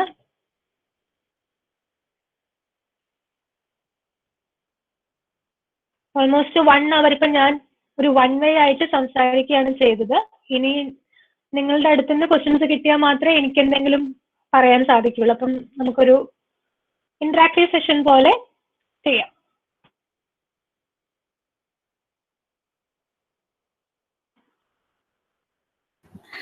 ഡൗട്ട്സ് ഒക്കെ ഉണ്ടെങ്കിൽ നിങ്ങൾ ചാറ്റ് ബോക്സിൽ ഇടുക, അല്ലെങ്കിൽ മൈക്ക് അൺമ്യൂട്ട് ആയിട്ട് നിങ്ങൾക്ക് പറയാം. പേപ്പേഴ്സ് ഒക്കെ എഴുതിയിട്ടുള്ളവർക്ക് നിങ്ങൾ ഫേസ് ചെയ്ത പ്രോബ്ലംസ് പറയാം, ഡൗട്ട്സ് പറയാം.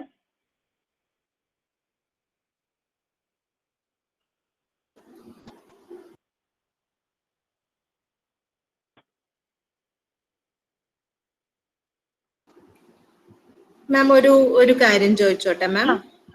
ഡെഫിനറ്റ്ലി. ഒരു ചാറ്റ് ബോക്സിൽ ഒരു ക്വസ്റ്റ്യൻ വന്നിട്ടുണ്ട് ma'am. Need your contact number, I think much helpful എന്ന് പറഞ്ഞിട്ട്. ഓക്കെ, അത് ആശാ മിസ്സിന്റെ എന്റെ നമ്പർ ഉണ്ട്. സോ ആശാ മിസ്സിന്റെ അടുത്ത് കളക്ട് ചെയ്യാവുന്നതാണ്. അതല്ലാതെ സ്പെസിഫിക് ആയിട്ട് എന്തെങ്കിലും ഒരു ഡൗട്ട്, വേണമെങ്കിൽ എന്തെങ്കിലും ഒരു ഡൗട്ട് ഇവിടെ ചോദിക്കാവുന്നതാണ്. സോ ദാറ്റ് എല്ലാവർക്കും കോമൺ ആയിട്ട് ഉപകാരമാവുമല്ലോ.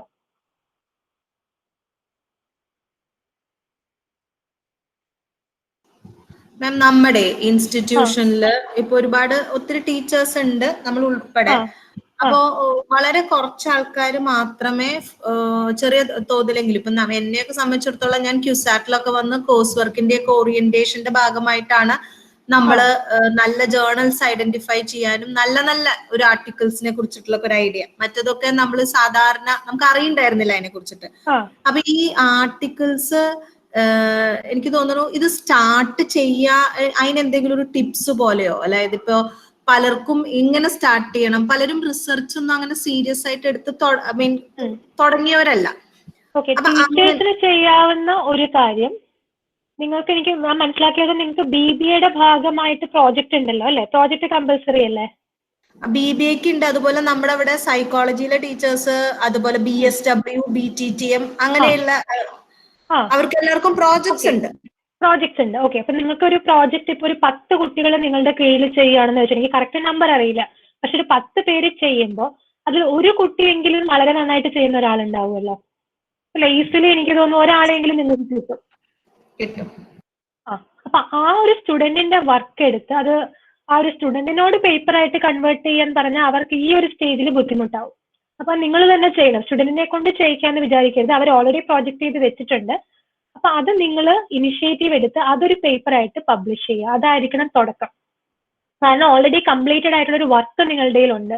സ്റ്റുഡന്റ് പ്ലേഗറിസം ഒക്കെ ഉണ്ടാവും എങ്കിൽ കൂടിയും അവരൊരു 50-60 പേജുള്ള റിപ്പോർട്ട് നിങ്ങളുടെ കയ്യിൽ തന്നിട്ടുണ്ട് അല്ലേ?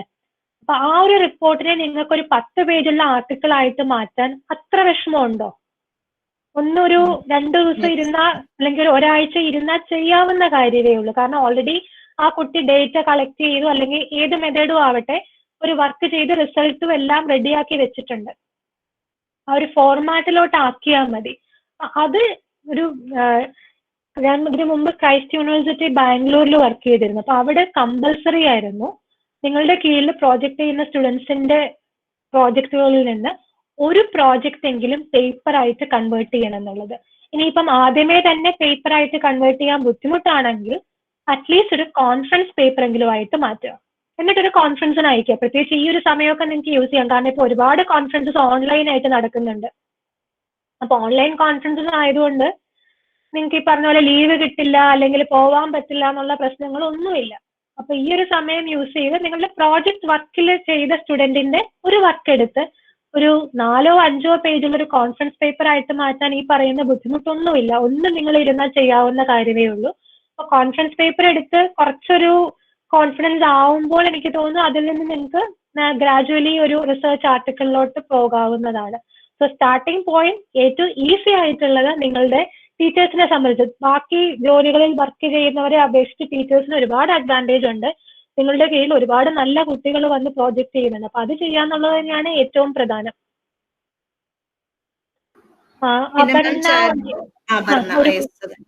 Okay, please mention about the qualities of a research paper. Qualities of a research paper പറയുകയാണെങ്കിൽ അത് ക്വാളിറ്റി ഓഫ് ജേർണലിനനുസരിച്ചിരിക്കും എന്നാണ് എനിക്ക് ആദ്യം പറയാനുള്ളത്. കാരണം ഓരോ പല ടൈപ്പ് ഓഫ് ജേർണൽസ് ഉണ്ട്. ഒരു ഇന്റർനാഷണൽ ലെവലിൽ A* അല്ലെങ്കിൽ A തുടങ്ങി വളരെ ലോക്കൽ എന്ന് പറയുമ്പോൾ കേരളത്തിൽ മാത്രം ഒതുങ്ങുന്ന ജേർണൽ വരെയുണ്ട്. അപ്പൊ അതുകൊണ്ട് നമുക്കൊരു വളരെ സ്റ്റാൻഡേർഡ് ആയിട്ട് പറയാൻ ബുദ്ധിമുട്ടാണ്. എങ്കിൽ കൂടിയും ഞാൻ എടുത്തു പറയാൻ ആഗ്രഹിക്കുന്ന ഒന്ന്, പുതുമയുള്ള ഒറിജിനാലിറ്റി. എന്തെങ്കിലും നിങ്ങൾ പുതിയൊരു കാര്യം അതിൽ പറഞ്ഞിട്ടുണ്ടാവണം. പിന്നൊന്ന് നല്ല ഭാഷ, ക്ലാരിറ്റിയോട് കൂടി നിങ്ങൾ അത് പ്രസന്റ് ചെയ്യാൻ സാധിക്കും. ചിലപ്പോൾ വളരെ ചെറിയൊരു വിഷയമായിരിക്കാം അല്ലെങ്കിൽ വളരെ ചെറിയൊരു കാര്യമായിരിക്കാം, പക്ഷെ അതുപോലും നല്ല ഭാഷയിൽ നിങ്ങൾ കമ്മ്യൂണിക്കേറ്റ് ചെയ്തിട്ടുണ്ടാവണം. പിന്നെ പ്ലേഗറിസം ഒരു കാരണവശാലും ഉണ്ടാവാൻ പാടില്ല. പലപ്പോഴും എനിക്കൊന്ന് തുടക്കക്കാർക്കൊക്കെ ഉണ്ടാവുന്ന ഒരു പ്രശ്നം അവരറിയാതെ പ്ലേഗറിസം സംഭവിക്കുക എന്നുള്ളതാണ്. അതായത് നിങ്ങൾ ഒരു ആർട്ടിക്കിൾ റിവ്യൂ ഓഫ് ലിറ്ററേച്ചർ എഴുതാൻ നേരത്തെ ഒരു ആർട്ടിക്കിൾ വായിച്ചു, നിങ്ങൾ അത് അങ്ങനെ തന്നെ അതിന്റെ അബ്സ്ട്രാക്ട് എടുത്ത് കോപ്പി പേസ്റ്റ് ചെയ്തു. അത് പ്ലേഗറിസമാണ്. അത് ചെയ്യാൻ പാടില്ല. നിങ്ങൾ വേറെ ആരുടെ ആർട്ടിക്കിൾ വായിച്ചെഴുതുമ്പോൾ പോലും നിങ്ങളുടെ ഭാഷയിലോട്ട് വേണം, മാറ്റിയിട്ട് വേണം അത് എഴുതാനായിട്ട്. അപ്പൊ പ്ലേഗറിസം ഇല്ലാത്ത വളരെ നല്ല ഭാഷ ഉപയോഗിച്ച് ക്ലാരിറ്റിയോടുകൂടി എഴുതിയാൽ തന്നെ ഞാൻ അതൊരു നല്ല റിസർച്ച് പേപ്പർ എന്ന് അതിനെ വിളിക്കും. പിന്നെ എന്തെങ്കിലും അതിൽ നിങ്ങൾ കമ്മ്യൂണിക്കേറ്റ് ചെയ്തിട്ടുണ്ടാവണം. എന്തെങ്കിലും ഒരു കാര്യമെങ്കിലും അത് വായിക്കുന്ന ഒരാൾക്ക് കിട്ടണം. ഇത്രയും ഉണ്ടെങ്കിൽ തന്നെ നല്ലൊരു റിസർച്ച് പേപ്പറായി. പിന്നെ നമ്മൾ ഈ പറഞ്ഞ പോലെ ജേർണലിന്റെ ക്വാളിറ്റി അനുസരിച്ച് ഒരുപാട് മാറ്റങ്ങൾ വരാം.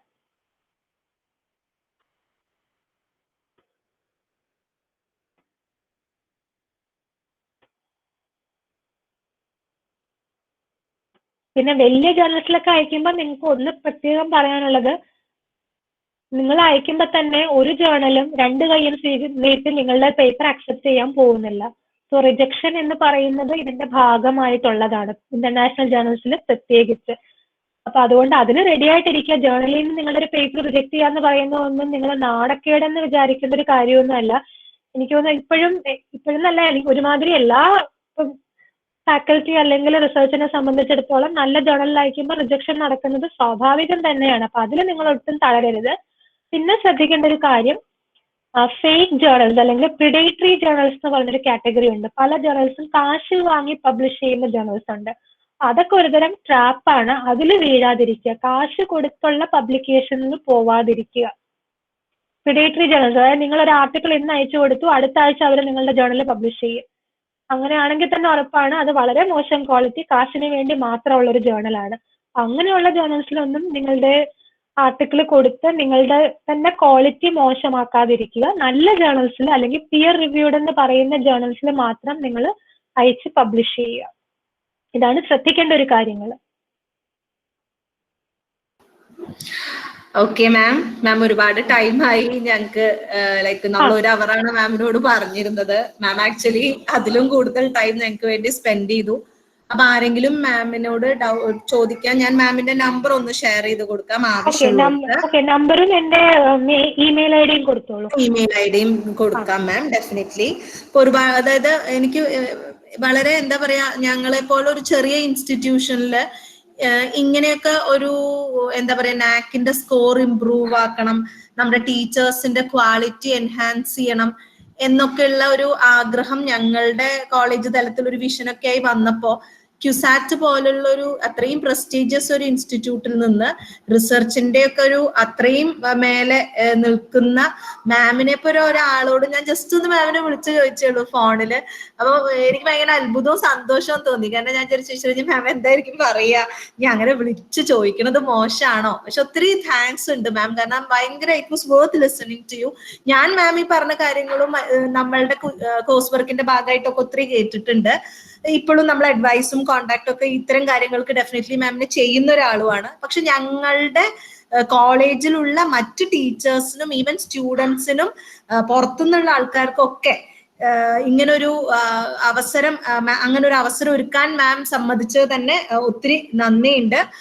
പറഞ്ഞ ടൈമിനും ഒത്തിരി എക്സ്റ്റെൻഡ് ചെയ്ത് വളരെ ഇലാബറേറ്റ് ആയിട്ട് മാം കാര്യങ്ങൾ പറഞ്ഞു. വളരെ സിമ്പിൾ ആയിട്ട് വളരെ ഇൻട്രസ്റ്റിംഗ് ആയിട്ടുള്ള സ്ലൈഡ്സോട് കൂടിയിട്ട് എന്താ പറയാ, നമുക്ക് ഒട്ടും പേടിപ്പിക്കാതെ. ശരിക്കും പറഞ്ഞാൽ ചില പബ്ലിക്കേഷനും ഇങ്ങനെയൊക്കെ പ്രസന്റേഷൻ കണ്ടാൽ നമുക്ക് ടെൻഷനാവും, ഈശ്വര എന്തെങ്കിലും നമുക്ക് അച്ചീവ് ചെയ്യാൻ പറ്റുമോ എന്നുള്ളൊരു ഭീതി തോന്നിക്കും. മിക്ക ആൾക്കാരും അവരുടെ ഒരു നോളജ് കണ്ടന്റ് അവർക്ക് എന്തെല്ലാം അറിയാം എന്നുള്ളൊരു റിവീൽ ചെയ്യാനാണ് പല പ്രസന്റേഷൻസും മുമ്പ് അങ്ങനെ കണ്ടിട്ടുള്ളത്. പക്ഷെ അതിന്നൊക്കെ ഡിഫറെന്റ് ആയിട്ട് മാമിന്റെ അറിവിന്റെ ഏറ്റവും സിംപ്ലിഫൈഡ് ഒരു മോഡ്യൂൾ ക്യാപ്സ്യൂൾ വെർഷൻ ആരെയും പേടിപ്പിക്കാതെ തന്നെ നമുക്കൊരു ടെൻഷൻ ഉണ്ടാക്കാതെ കംഫർട്ടബിൾ ആയി യു ഓൾസോ ക്യാൻ ഡു എന്നുള്ളൊരു ഫീലോട് കൂടി മാം പറഞ്ഞു തന്നപ്പോ ഒരുപാട് നന്ദിയുണ്ട് മാം. മാം ഇത്രയും ടൈം നമുക്ക് സ്പെൻഡ് ചെയ്തതിന് ഹാർട്ട്ഫുൾ ഓഫ് താങ്ക്സ് ഉണ്ട് മാമിന്. Thank you so much ma'am.